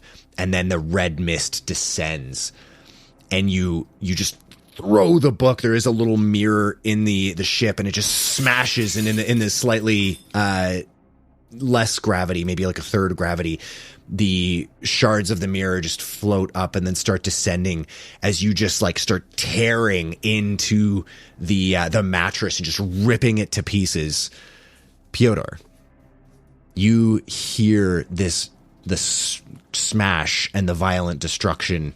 Go ahead and make your stealth check. What are you stealthing to? I want to sneak up to the room where this is going on and just peer in without trying to be seen. Gotcha. Yeah, stealth check. I'm going to spend 4 luck and make that a success. Okay. Glade, highs or lows? Lows. That was a 7 on a D10, so that's highs. Never mind. So you don't hear him coming. You see Glade in this like frenzy, and you can see the Librum Dementi just kind of like floating to the ground along with the shards of glass as Glade just starts trashing the fuck out of the study. I am going to close the door and then quietly ask Henry to lock it. Alrighty. You did succeed on your stealth check, so you close the door. That being said, Glade hears that, and there's this immediate, like the door starts vibrating. You yell it to Henry. Henry just says, confirm locking the study. Yes, immediately. Locking the study. Glade. Lift. Sorry, go ahead. Juno, come to the study right now. All right. I mean, you can clean up your own mess, but I will come investigate. Not what I mean. Did you say it was only 8 seconds? I said 10 seconds. 10 seconds. So you rolled up 2 minutes and what was change. Oh, 10 seconds per round. Per round. Okay, so it was 8. Oh, okay. 2 so minutes it's and 8 change. seconds. Okay. All right. 1 minute and change. Do you Yeah, I guys was like, make your way to the study? Yeah, I'll float on over. Pyotr, you seem rattled. Something has happened to Glade. You hear this like unholy shriek from the study and this banging on the door. Glade, go ahead and make a con check for me, please. Pyotr, what did you do this time? Lift, for once, this was not my fault. Hard success. Okay. Yeah. Okay. You don't take any damage. Well, what happened then? There has been an item I've been carrying. It is a tome of lore of some sort. I think Glade may have gotten her hands on it. And I don't think her mind was ready for it. Mm. I look around to see if Doug is nearby. He's not. Good. What tome? Pyotr, is this the thing that made your junk look weird in space? It didn't make it look weird. It made it look distinguished, but... Can you two just be serious for a moment? Serious. Juno puts her hands on the door on the other side of Glade. Do not open it. I will not open it. Opening door. No! Glade, it's okay. Just breathe. Just breathe. These powers we are dealing with seem to be so far beyond us. It'll be over soon. I'm sure of it. Just be still. You come back to yourself, hearing "Be still" through the door, your hands red and sore. Some of the skin on your knuckles split open. You can see a little bit of blood smeared on the door itself. As you look around and you see the ruins of what was the study, and you can see the book sitting there, and there is a pulse in your mind that seems to kind of draw your attention to it. Yeah, you've returned to yourself. You're in the ruined study, quote unquote. What are you doing? I think obviously she's like really fucking panicked, like what the actual fuck just happened? And a little bit like, fuck, not again, like second time in recent, like losing control of herself. And it's like, fuck. And so she panics and she just goes to like book it out of the room, tries to open the door. If you're just trying to physically open the door, it's locked. But you guys can, it's gone from pounding and screaming to like, now the door is very clearly trying to be like opened. I'm just like, what the fuck? Like, I try to like do whatever I can to open it. Glade? Glade, you go, Juno. Glade, are you okay? The fuck? Just open the door. No. Open the fucking door. You have to calm down first. Open the door now. There's a pulse from the book, and this intrusive thought goes to the pouch of masks at your side. You really need to open this door right now. Henry, open the door. Opening door. I just like sprint, like just through him, just body check whoever's in front of me, and just run Sounds off like- down the hall. Yeah, Glade. Or Juno, sorry. Yeah, Juno, you get body checked out of Get the way. bumped. Wait, is she just Forrest Gumping into another place on the ship? The ship is not that large. Lift, now is no time to be referring to ancient cultural artifacts. My Now, apologies. I am going to go follow her, and we're going to have a nice, calm discussion. Do you want me to come with you? That might be Yes, bad. I think that's a good idea. I'm going to follow to where Glade went. Okay. So you two both? Yeah, I follow a little far behind, but I do look into the room and I see the book on the floor. And Henry, lock the door again. Locking door. Thank you, Henry. Thank you, Juno. Where's Glade gone to? Where has Glade gone to? I would just say she wants to get away from the book, get away from people, go to a spot where she can be alone. So, I don't know, kind of in a panicked run wherever first she passes, where like she could get into a room and close the door. Yeah, for be- sure. So I don't know the ship that well yet. Yeah. I don't know where else there would be like a room where I could just. Going from the crew quarters. Let me take a look. I took a picture of the picture. So what would be across from that? Crew quarters would be on kind of the third and top floor of that big sphere. So you'd kind of go down. You could go to the technical room if you didn't want to go down.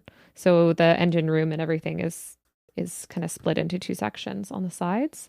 Or you could go to the cargo, or you could go to the med bay. All of those would be pretty far away. Where was the gun room? It was kind of right across. I imagine that's actually probably where you were like kind of standing. It's just basically like across from the crew quarters, across from the crew quarters. Like literally across? Or like down like the hall across? Like whatever. Given the layout, because it's a big open dome, I actually probably be more like like down the hall or down the way. Just because, yeah, the layout being a big circle, it probably wouldn't be all the way on the other side of the ship. That wouldn't really make a lot of sense. Do we see her like running towards the weapon racks? Is that where you're going? Or you said, yeah. I mean, I would just say the next door I get to where I can kind of just shut myself in. Yeah, for sure. It sounds like So whatever's down the hall. totally. If you go down that hall, I mean, there's the shitter. Doesn't smell great, but you No, could I wouldn't definitely. go. Okay. Already lost enough sanity for today. Yeah. You know that if you go down to the engine room, there's a door that you could close. Sure. Let's go there. For sure. Yeah, I run there. Totally. Pyotr's just walking calmly. Like, I'm not sprinting after her. I'm not anything. I just walk down calmly, and I'm giving her time to close the door and that kind of stuff. Gotcha. Pyotr and assuming Juno's right behind him, gets to the closed engine door and just knocks on it twice and goes,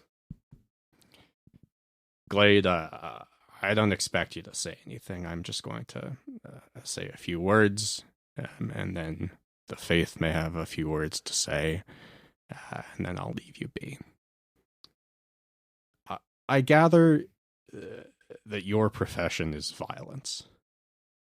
And I have to say, you're very good at it, and I respect that. My profession is knowledge and books, and generally things that other people may not know.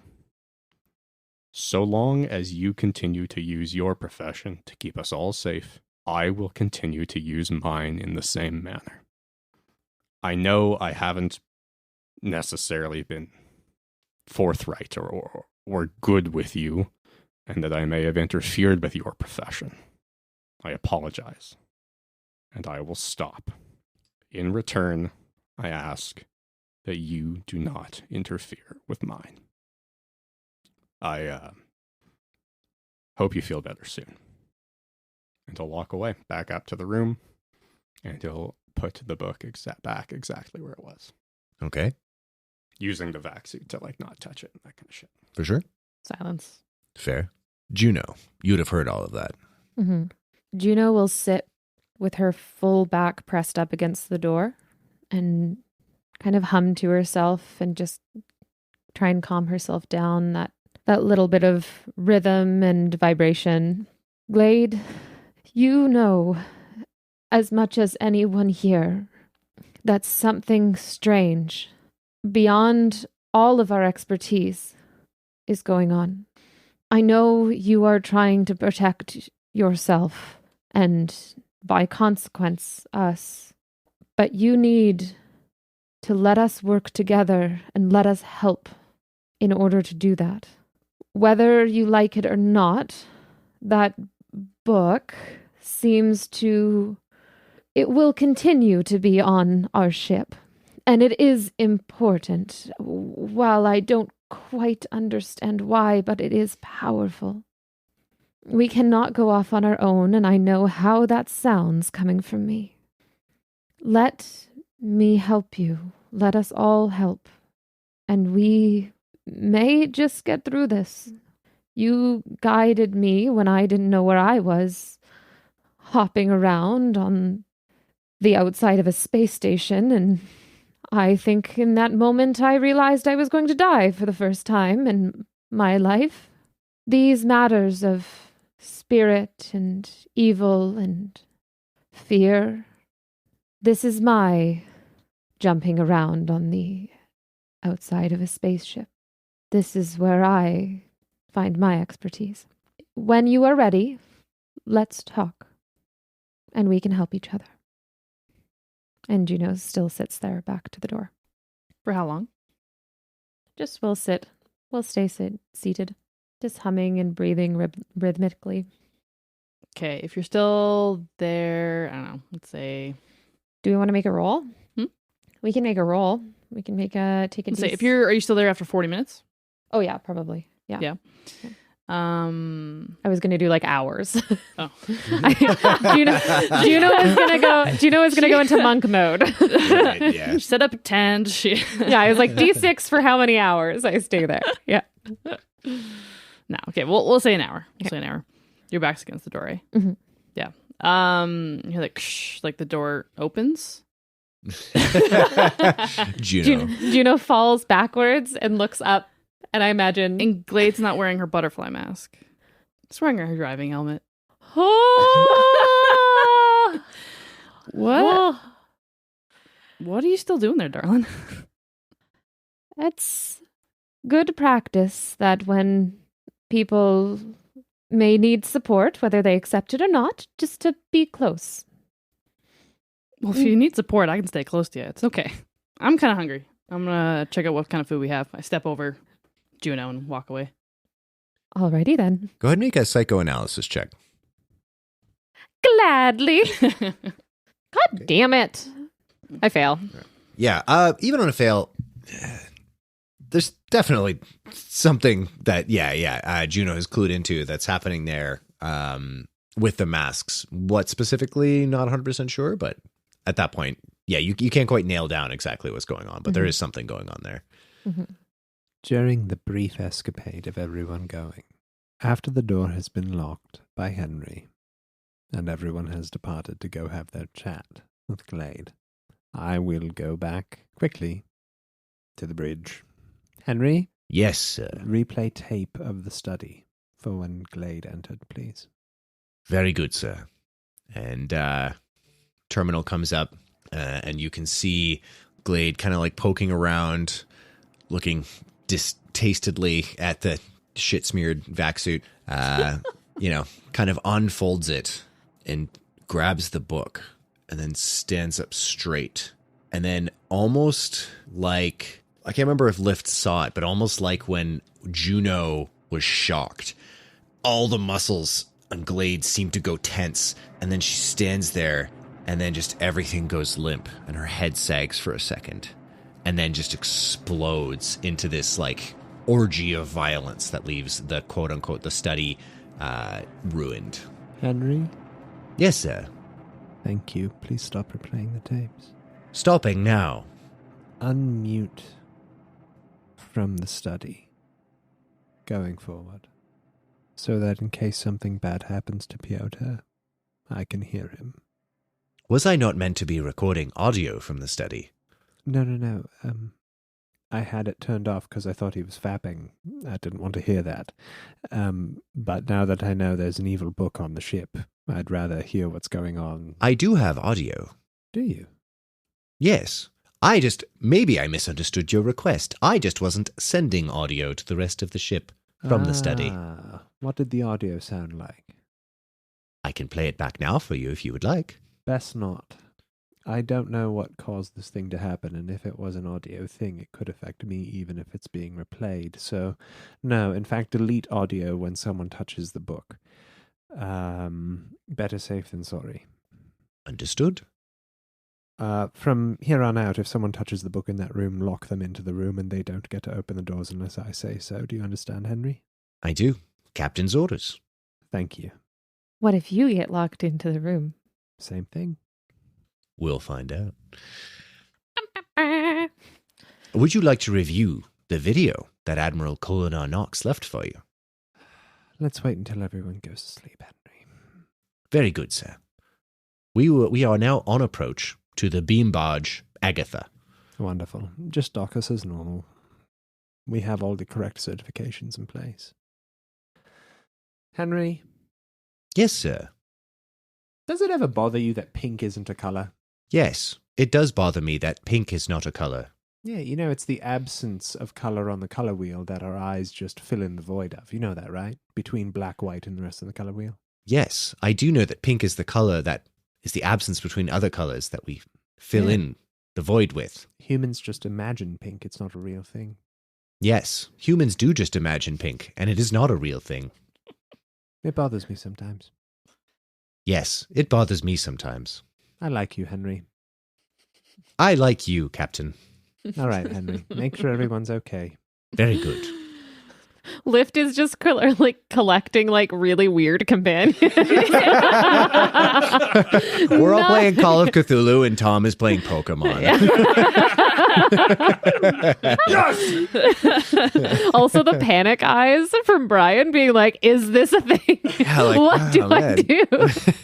The panic eyes were just like, I try to remember exactly what he said the way he said it, and I'm not that smart, as it turns out.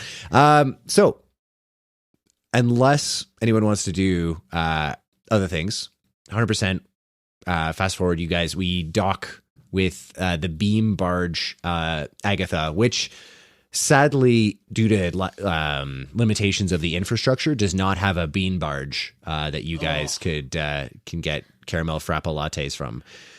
Are there bean bags on the bean barge? There are bean bags in the bean barge, but they're not accessible to you. Are they accessible to me? Well, it depends on... Create space. Beanbag barge? Let me in, please. It's for true ultra platinum members, and you're only a platinum member. Ooh. Ouch. Does that feel bad? That feels very bad. Daddy. Papa. Papa. please. You guys, there is the travel is like pretty gentle. There is very gentle gravity from the thrust to the beam barge. Slightly increases when you begin your deceleration.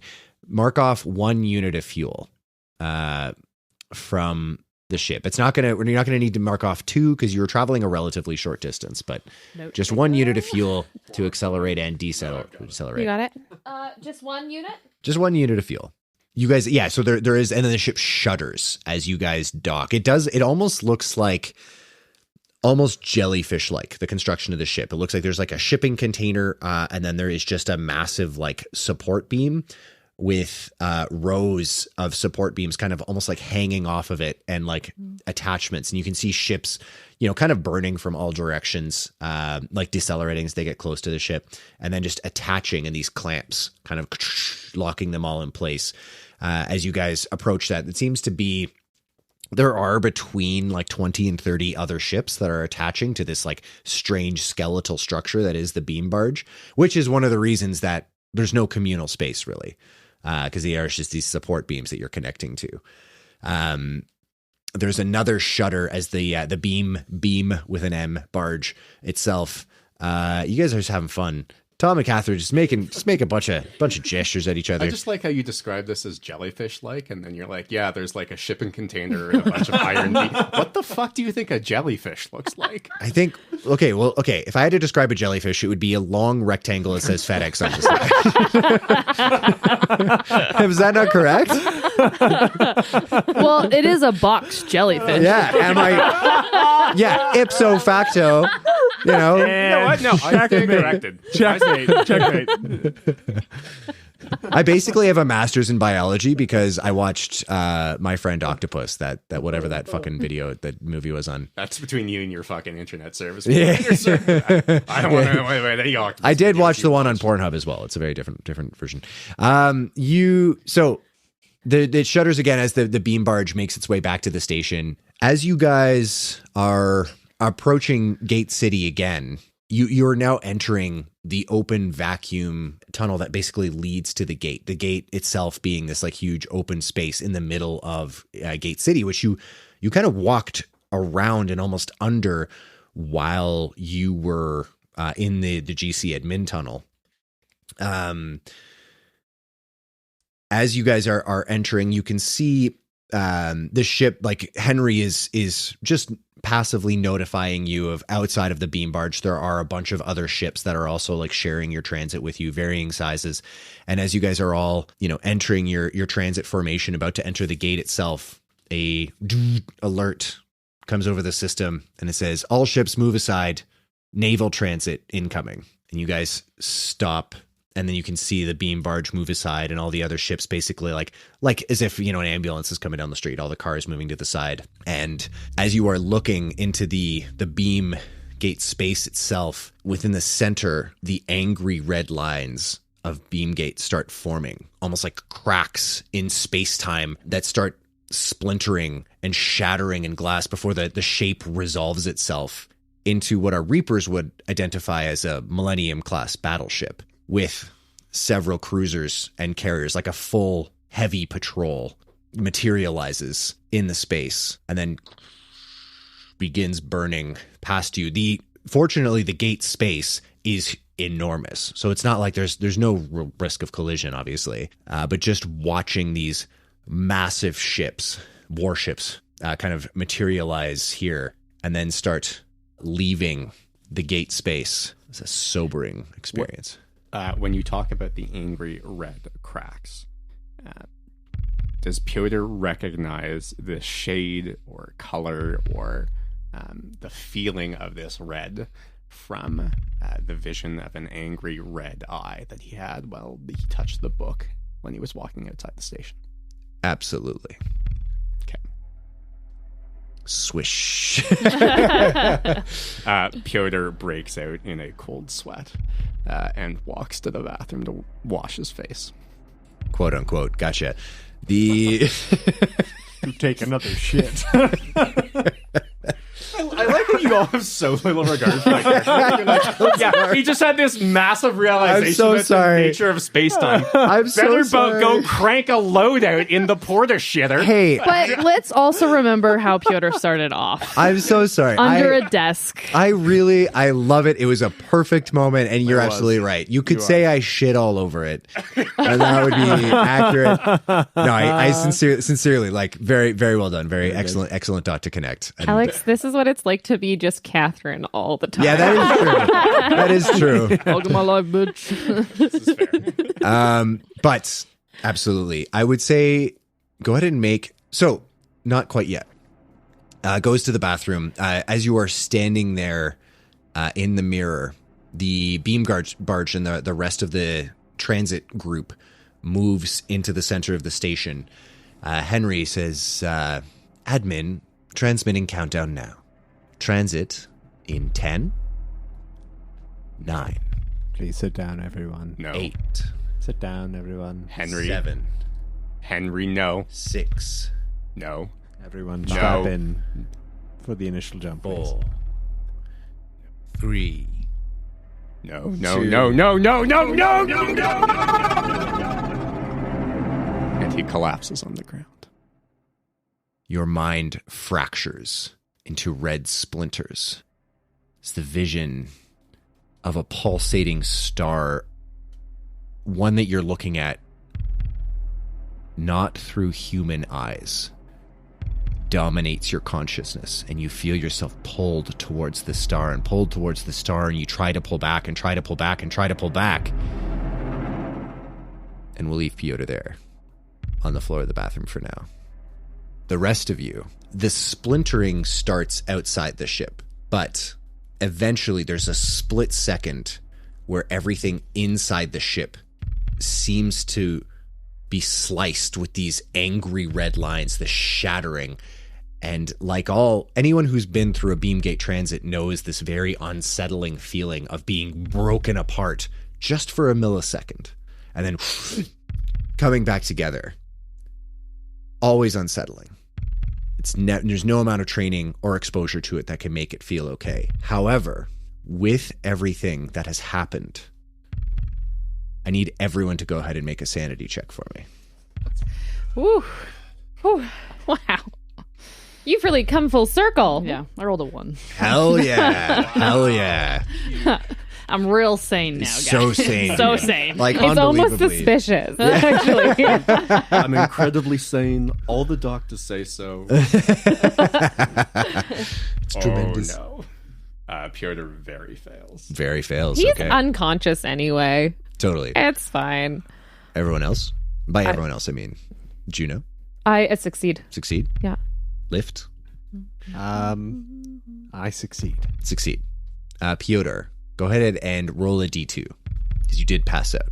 That's a 4. It's 2. 2. Gotcha. Yeah. Okay. Take 20 points of sanity. No, I was kidding. 2 points of sanity damage. You guys arrive. The system that you guys arrive in has a main sequence star. It is a blue star though. So the light that immediately comes through what little windows there are in the Violet King Henry is strange. It is kind of this like it's a different color to what you're used to. Most of the stars that are inhabited space are around like type, I want to say K class stars, which are typically yellow light. The ships immediately begin disembarking.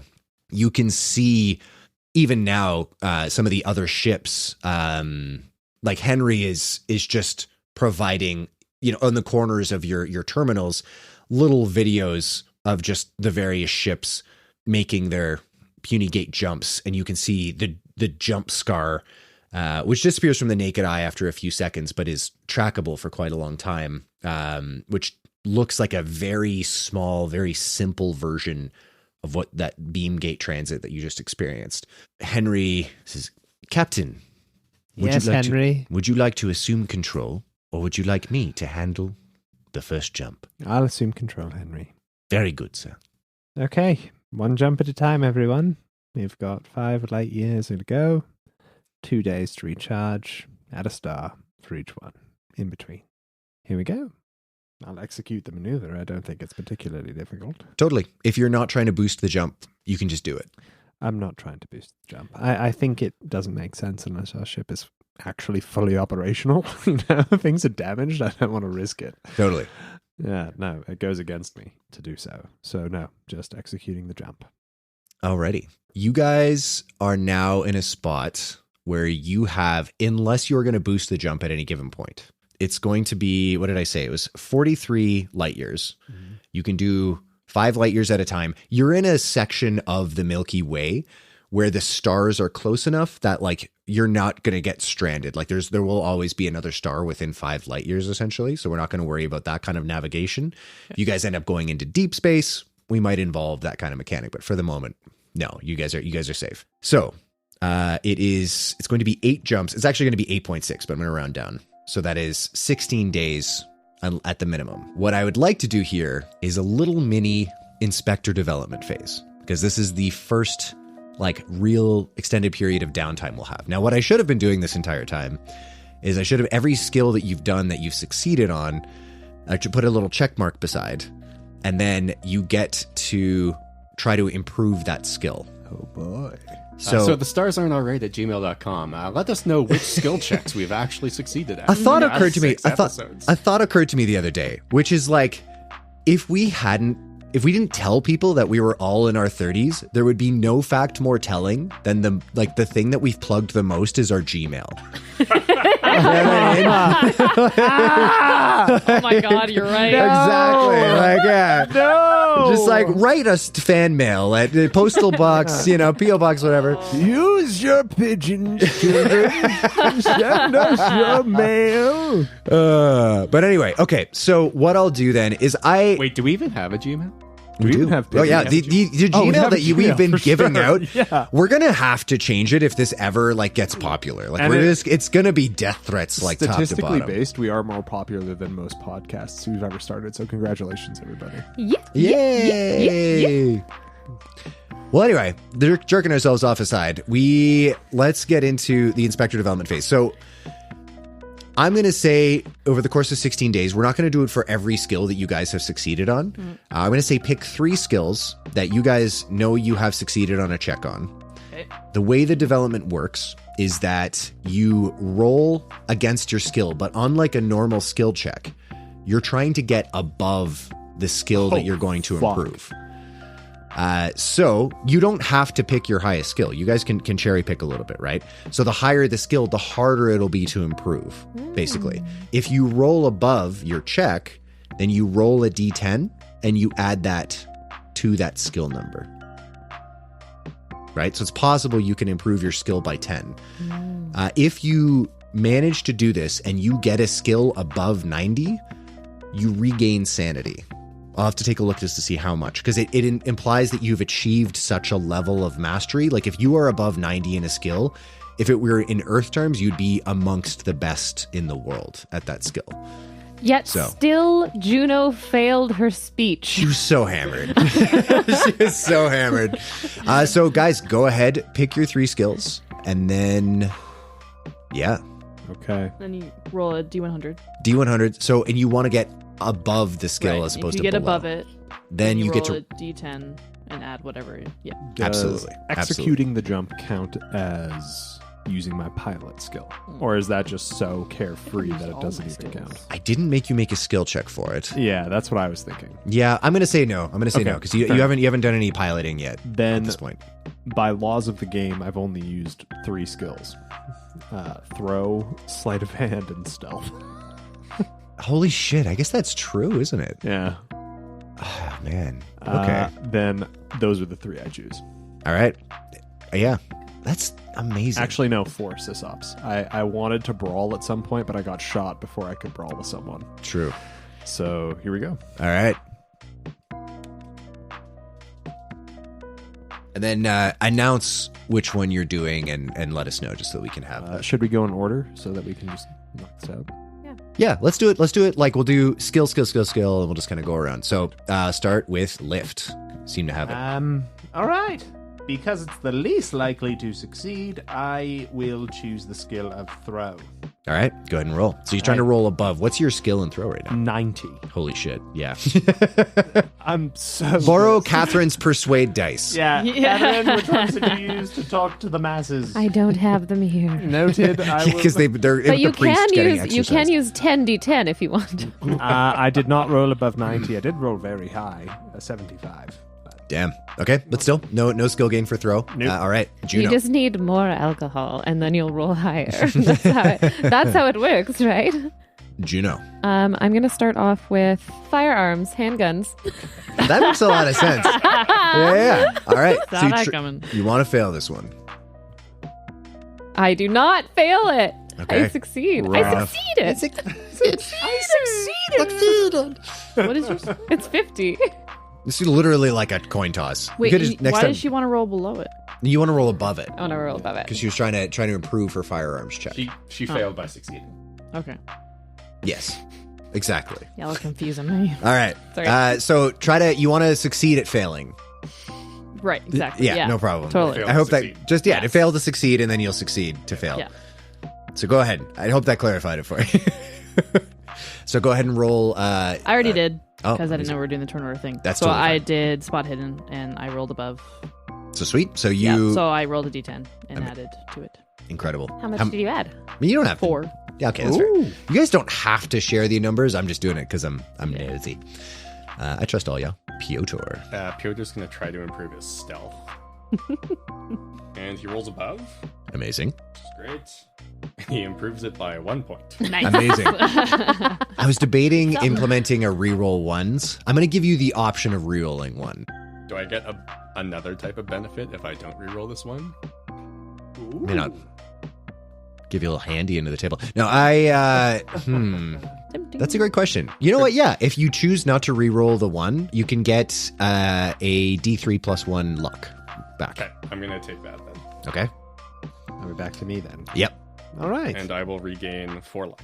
Nice. Amazing. I will also roll to increase my stealth Dang, now. I'll look back. I succeed. I don't increase my stealth. Rolling great, otherwise, unless it was the development Oh, phase. I'm rolling so choice right now. It's insane. Alrighty, Juno. Juno will be rolling for first aid. God damn it.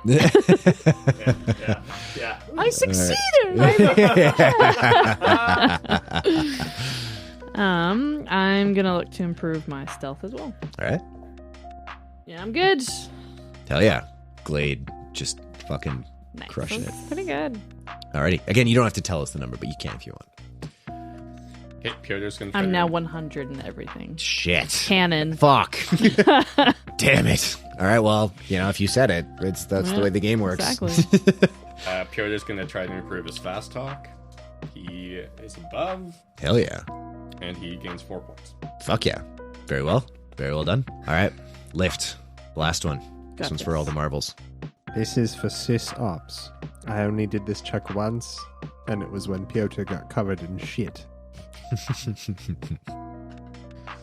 Please. Please.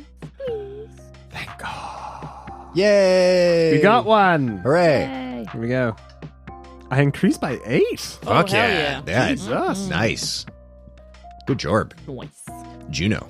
I don't think I succeeded a fast talk check, but It depends on how you count it. You helped Pyotr start the toe ring infant swearing riot. that is true. But that's an assist. That was an assist. Yeah. Well, how about this? Highs or lows? Lows. It was a 5 on a D10. Do it again. Isn't Wouldn't that be low? 1, 2, 3, 4, 5, 6, 7, 8, 9, 10. It is 5 lows. is lows. Yeah, okay, sick. That knocked me offline for way too fucking long. Yeah, absolutely. Okay, sick. Yeah, for sure. Go ahead and make your check against Fast Talk. if I get to increase this one. My fast talk is 5.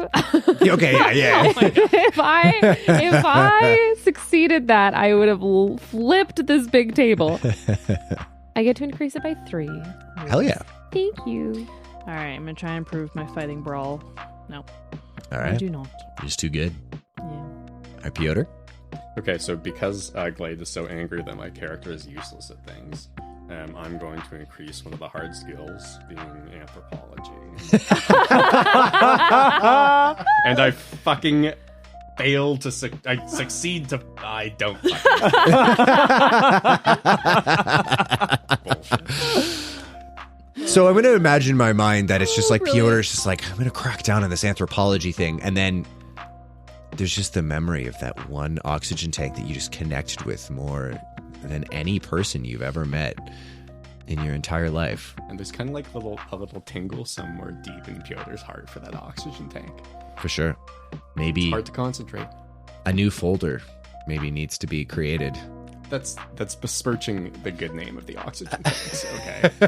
let's not cheapen and debase what is a real, Wow. I guess not a human connection, but a connection nevertheless. Maybe oxygen tanks are just like sex positive, huh? Did you ever think about that? Maybe they're not hung up with our crazy bullshit when it comes. Anyway, I want you to guess how many gigabytes of Pyotr's porn collection is sex positive.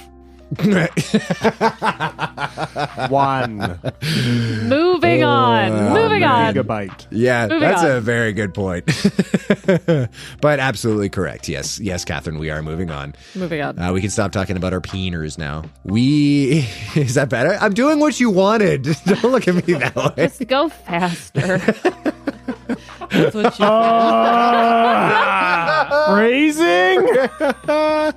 And I said it in such like a disappointed way. Oh man, that yeah. Anyway, Gonna end up somewhere on the internet. yeah, 100%, absolutely. I'll have more scotch. Yeah, let's do it. Let's get the taste of that. So, 16 days of downtime. I'm also going to say, guys, go ahead and roll a d6 and add it to your luck. A D6? Yep, d6, add to your luck. Thank you. Oh, gracious. Bang, boom. Yeah. Come on. Thank you, benevolent God. Yes. Fuck. Reroll ones. What'd you get? Or, no, reroll ones. That doesn't make sense. So it's going to be like, or you can. Or you can add a D4. Ah, Yeah. damn it. I only got a 2. What'd you get? I got a 6. Fuck yeah. I now officially have more luck than I started with. Hell yeah. Oh, Jesus. In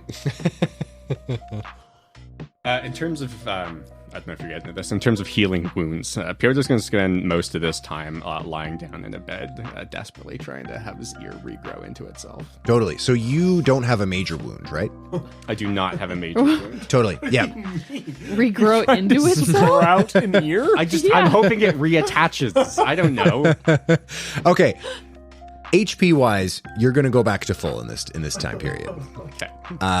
As far as the ear is concerned, go ahead and make a luck check with a penalty dice. Also, your bedroom is full of feathers, blood, and glass. Yeah. And book. And book. I feel book. like he Yeah, is unperturbed. I get Doug in there. I just, excuse me, Doug, good friend. And I just kind of gesture to the fucking mess. Can I get turned down service in there, please? Doug just And the like entire time, I'm just like, I'm on your side here. It wasn't me who did this. he like as you call him in, he just looks at the room and then you see his pupils just contract and then dilate. And then he just says, "You need to leave." Okay, I am going to like remove the book in the wrappings. Thank I was gonna say, Thank you. I Very good. failed my luck check, by the way. Okay. Then, so you reach up to your ear, just finally starting to feel like your leg has recovered. You know, the wound is like closing, and you reach up, and you're like, you can feel like there's not that like open wound kind of soreness to it, and you grab the top of your ear, and you're like, yes, as you're kind of playing with it, and the top little bit just comes off. And it's a little bit dry. It's like a potato chip. Juno!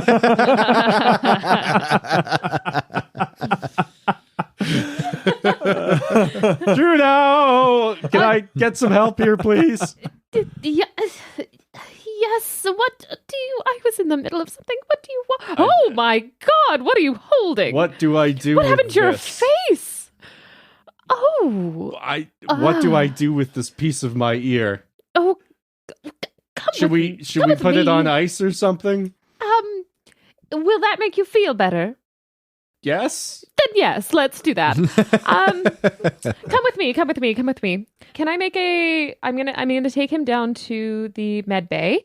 Mm-hmm. And I know that the med bay is not functioning. Yeah, totally. But I imagine there's some supplies around. Can I make a spot hidden check, or will you just let me? What are you around? trying to do here? I'm trying to look for like fusing patches and like second skin or gauze or anything like that. I will say, at this point, To attach the pork rind to his ear. Just to like keep the rest of his ear moist. what you're looking If it's just for, a tip of his ear that's off, he can live without that. People live without all sorts of things. there is the ability to regrow cartilage and soft tissue is absolutely possible. There are gels and like things that you can apply. That technology has been unlocked. It needs to be applied expertly, usually by a doctor or a very well-trained technician or an autodoc. So you know that there is probably some of this gel here, but Juno would know, like, it's just with your first aid, I would say that would give you Juno the context to know that that's like well beyond Juno's ability to do. So there's not, we're kind of past the gauze solutions. But just to keep it moist, keeping it on ice, as Pyotr put it. Yeah, you find a Tupperware. For sure. Tupperware still around? Yeah, there's Tupperware. Yeah. Tupperware. It's very stackable. Very good for storage. Yeah. But there is no first aid or anything that There's I can plenty roll of for first this. aid. There's nothing that's going to fucking help with his goddamn pork rind ear. He needs to think that I'm helping him. You got first aid out your butt. Like, Okay. it's just it's nothing to like. Nothing but time and space. Okay, well, that is a... Pork rinds will never be the same. There's no way. Before you say no, This is great. I'm already liking where this is going. that's an extreme success on first aid. Oh, Okay. my. So, can I at least like, maybe I find like an eye patch and some gauze or something, and I use the eye patch to just like hold his ear on, and the gauze and everything, so no more of it falls off. And it'll make him feel better. It'll make me feel better. I don't have to see it. I feel like this should be a fast talk check instead of a first aid. Yeah, one. but against me, the keeper. No. I don't remember asking you to roll first aid.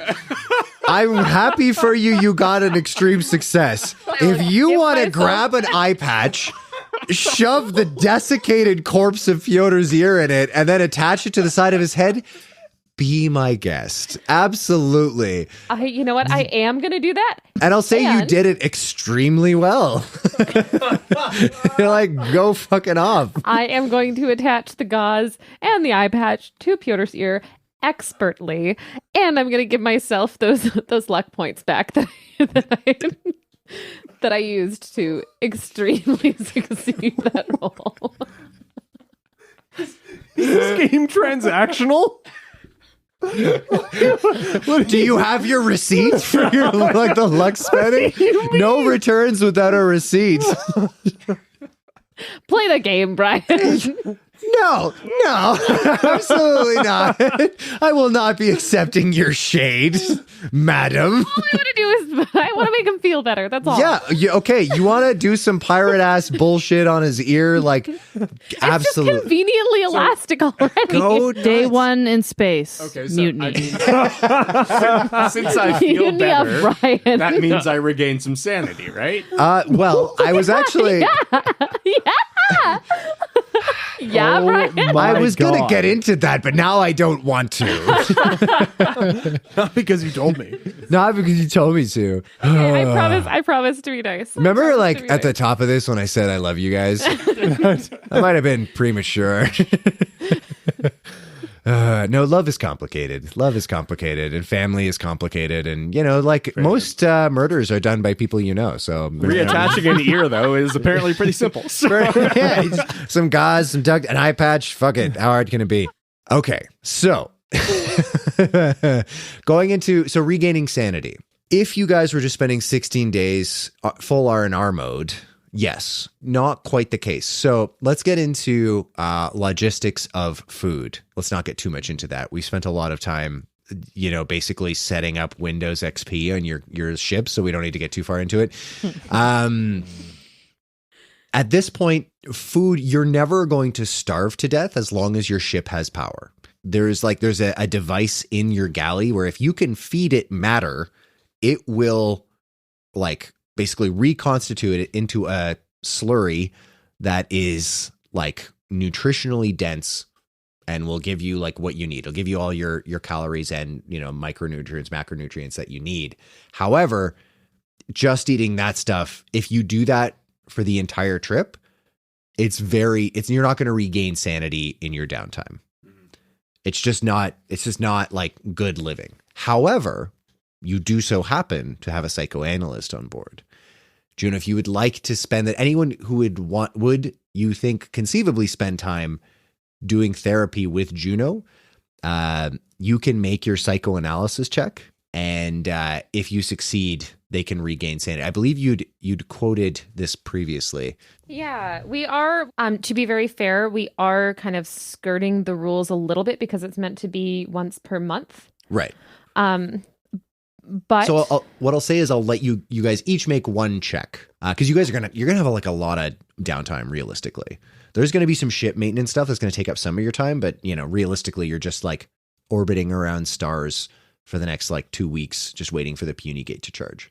Wait, without talking to Juno, I can gain sanity? No, you have to talk to Juno. I'm not doing that. I thought we established that you might talk to me. When? This is interesting. So what is Glade now just in driver mask? Yeah, she's been wearing her driver helmet.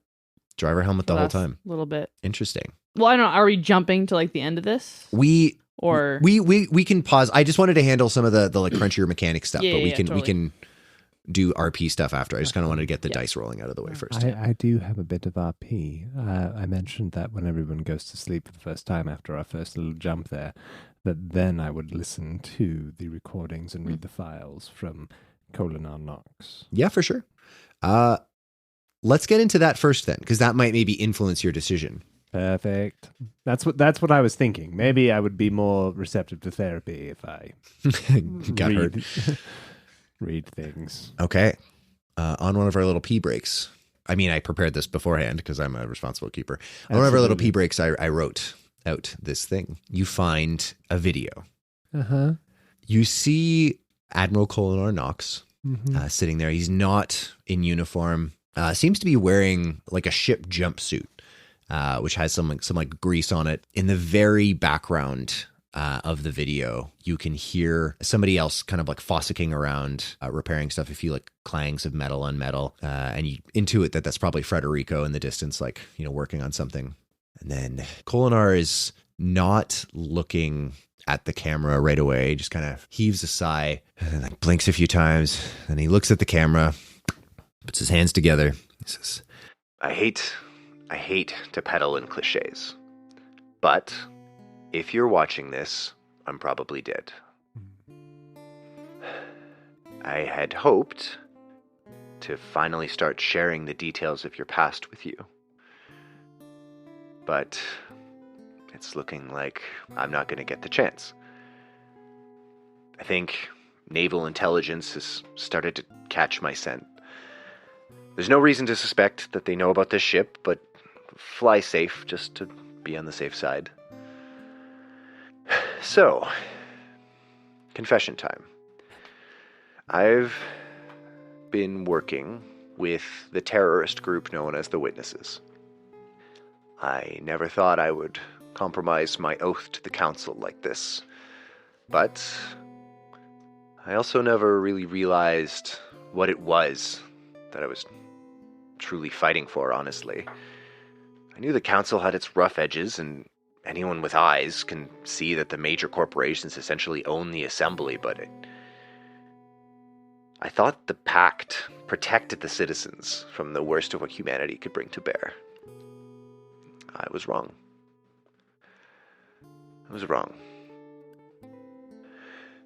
sad as I am that I broke my oath, they broke theirs first. Truthfully, while getting justice for those that the council has trampled, that I've trampled. It's important to me, but I actually only started working with the witnesses for you. They've agreed to set up a meeting with someone known as the Scribe. This is the cybernetic doctor who wiped your memory for me. That's not their usual method. They prefer restoring Reaper's lost memories, not removing them. Hence why I haven't been able to contact them again to restore your memories until now. They told me to never contact them again. I hope, if you're watching this, that it means you're on your way to Gizenshaw. They'll meet you there. The witnesses have their own reasons for wanting to help you, which they haven't told me. I can guess, but I'm worried what my guessing might do to your mind before you get a chance to work with the Scribe. It's not complicated. The answers are coming. They're there for you. Be well. Be well, my friend. Serving with you, knowing you, well, at the risk of more cliche, it made me a better man. Have a long and happy life, in as much as men like us get that. Goodbye, Lift. The video ends. Thanks. Henry, Yes, sir. delete that video. Very good, sir. Deleting now. And while you're at it, delete a random piece of porn from Pyotr's collection. I have one in mind. Just go with your gut. Send It's it. illegal in most of the gate sectors. Yeah, that one. Deleted. Yeah, thank you. Hey, what the fuck? Shit! You want What are the odds? I was watching that. all right. Sorry. All right. Lift will remove his hair from his face, and I will wipe a tear from my eyes. And I will say to myself, the best of friends know what secrets are worth keeping. And then I'll look in to make sure Doug is sleeping well. And if that is the case, I'll just sit back down in my chair and gaze out at the stars until eventually I too fall asleep, knowing that the person I trusted most made my mind as empty as space. And that's where we'll end tonight's episode. Thanks for making it this far. This podcast is edited, mixed, and mastered by me, Brian Gashgarian. All the music in the podcast is composed by me. Special thanks to Carlin, as always, for her voiceover work, and to Alex, Leah, Tom, and Catherine for lending me the talent for this. You can find us on Insta, TikTok, and Twitch at The Stars Aren't All Right, or on Twitter at TSAA Podcast. As a reward for making it to the end, I would like to remind you that a group of cats is called a cloud. Most of all, thanks to you for listening, and we'll see you next time.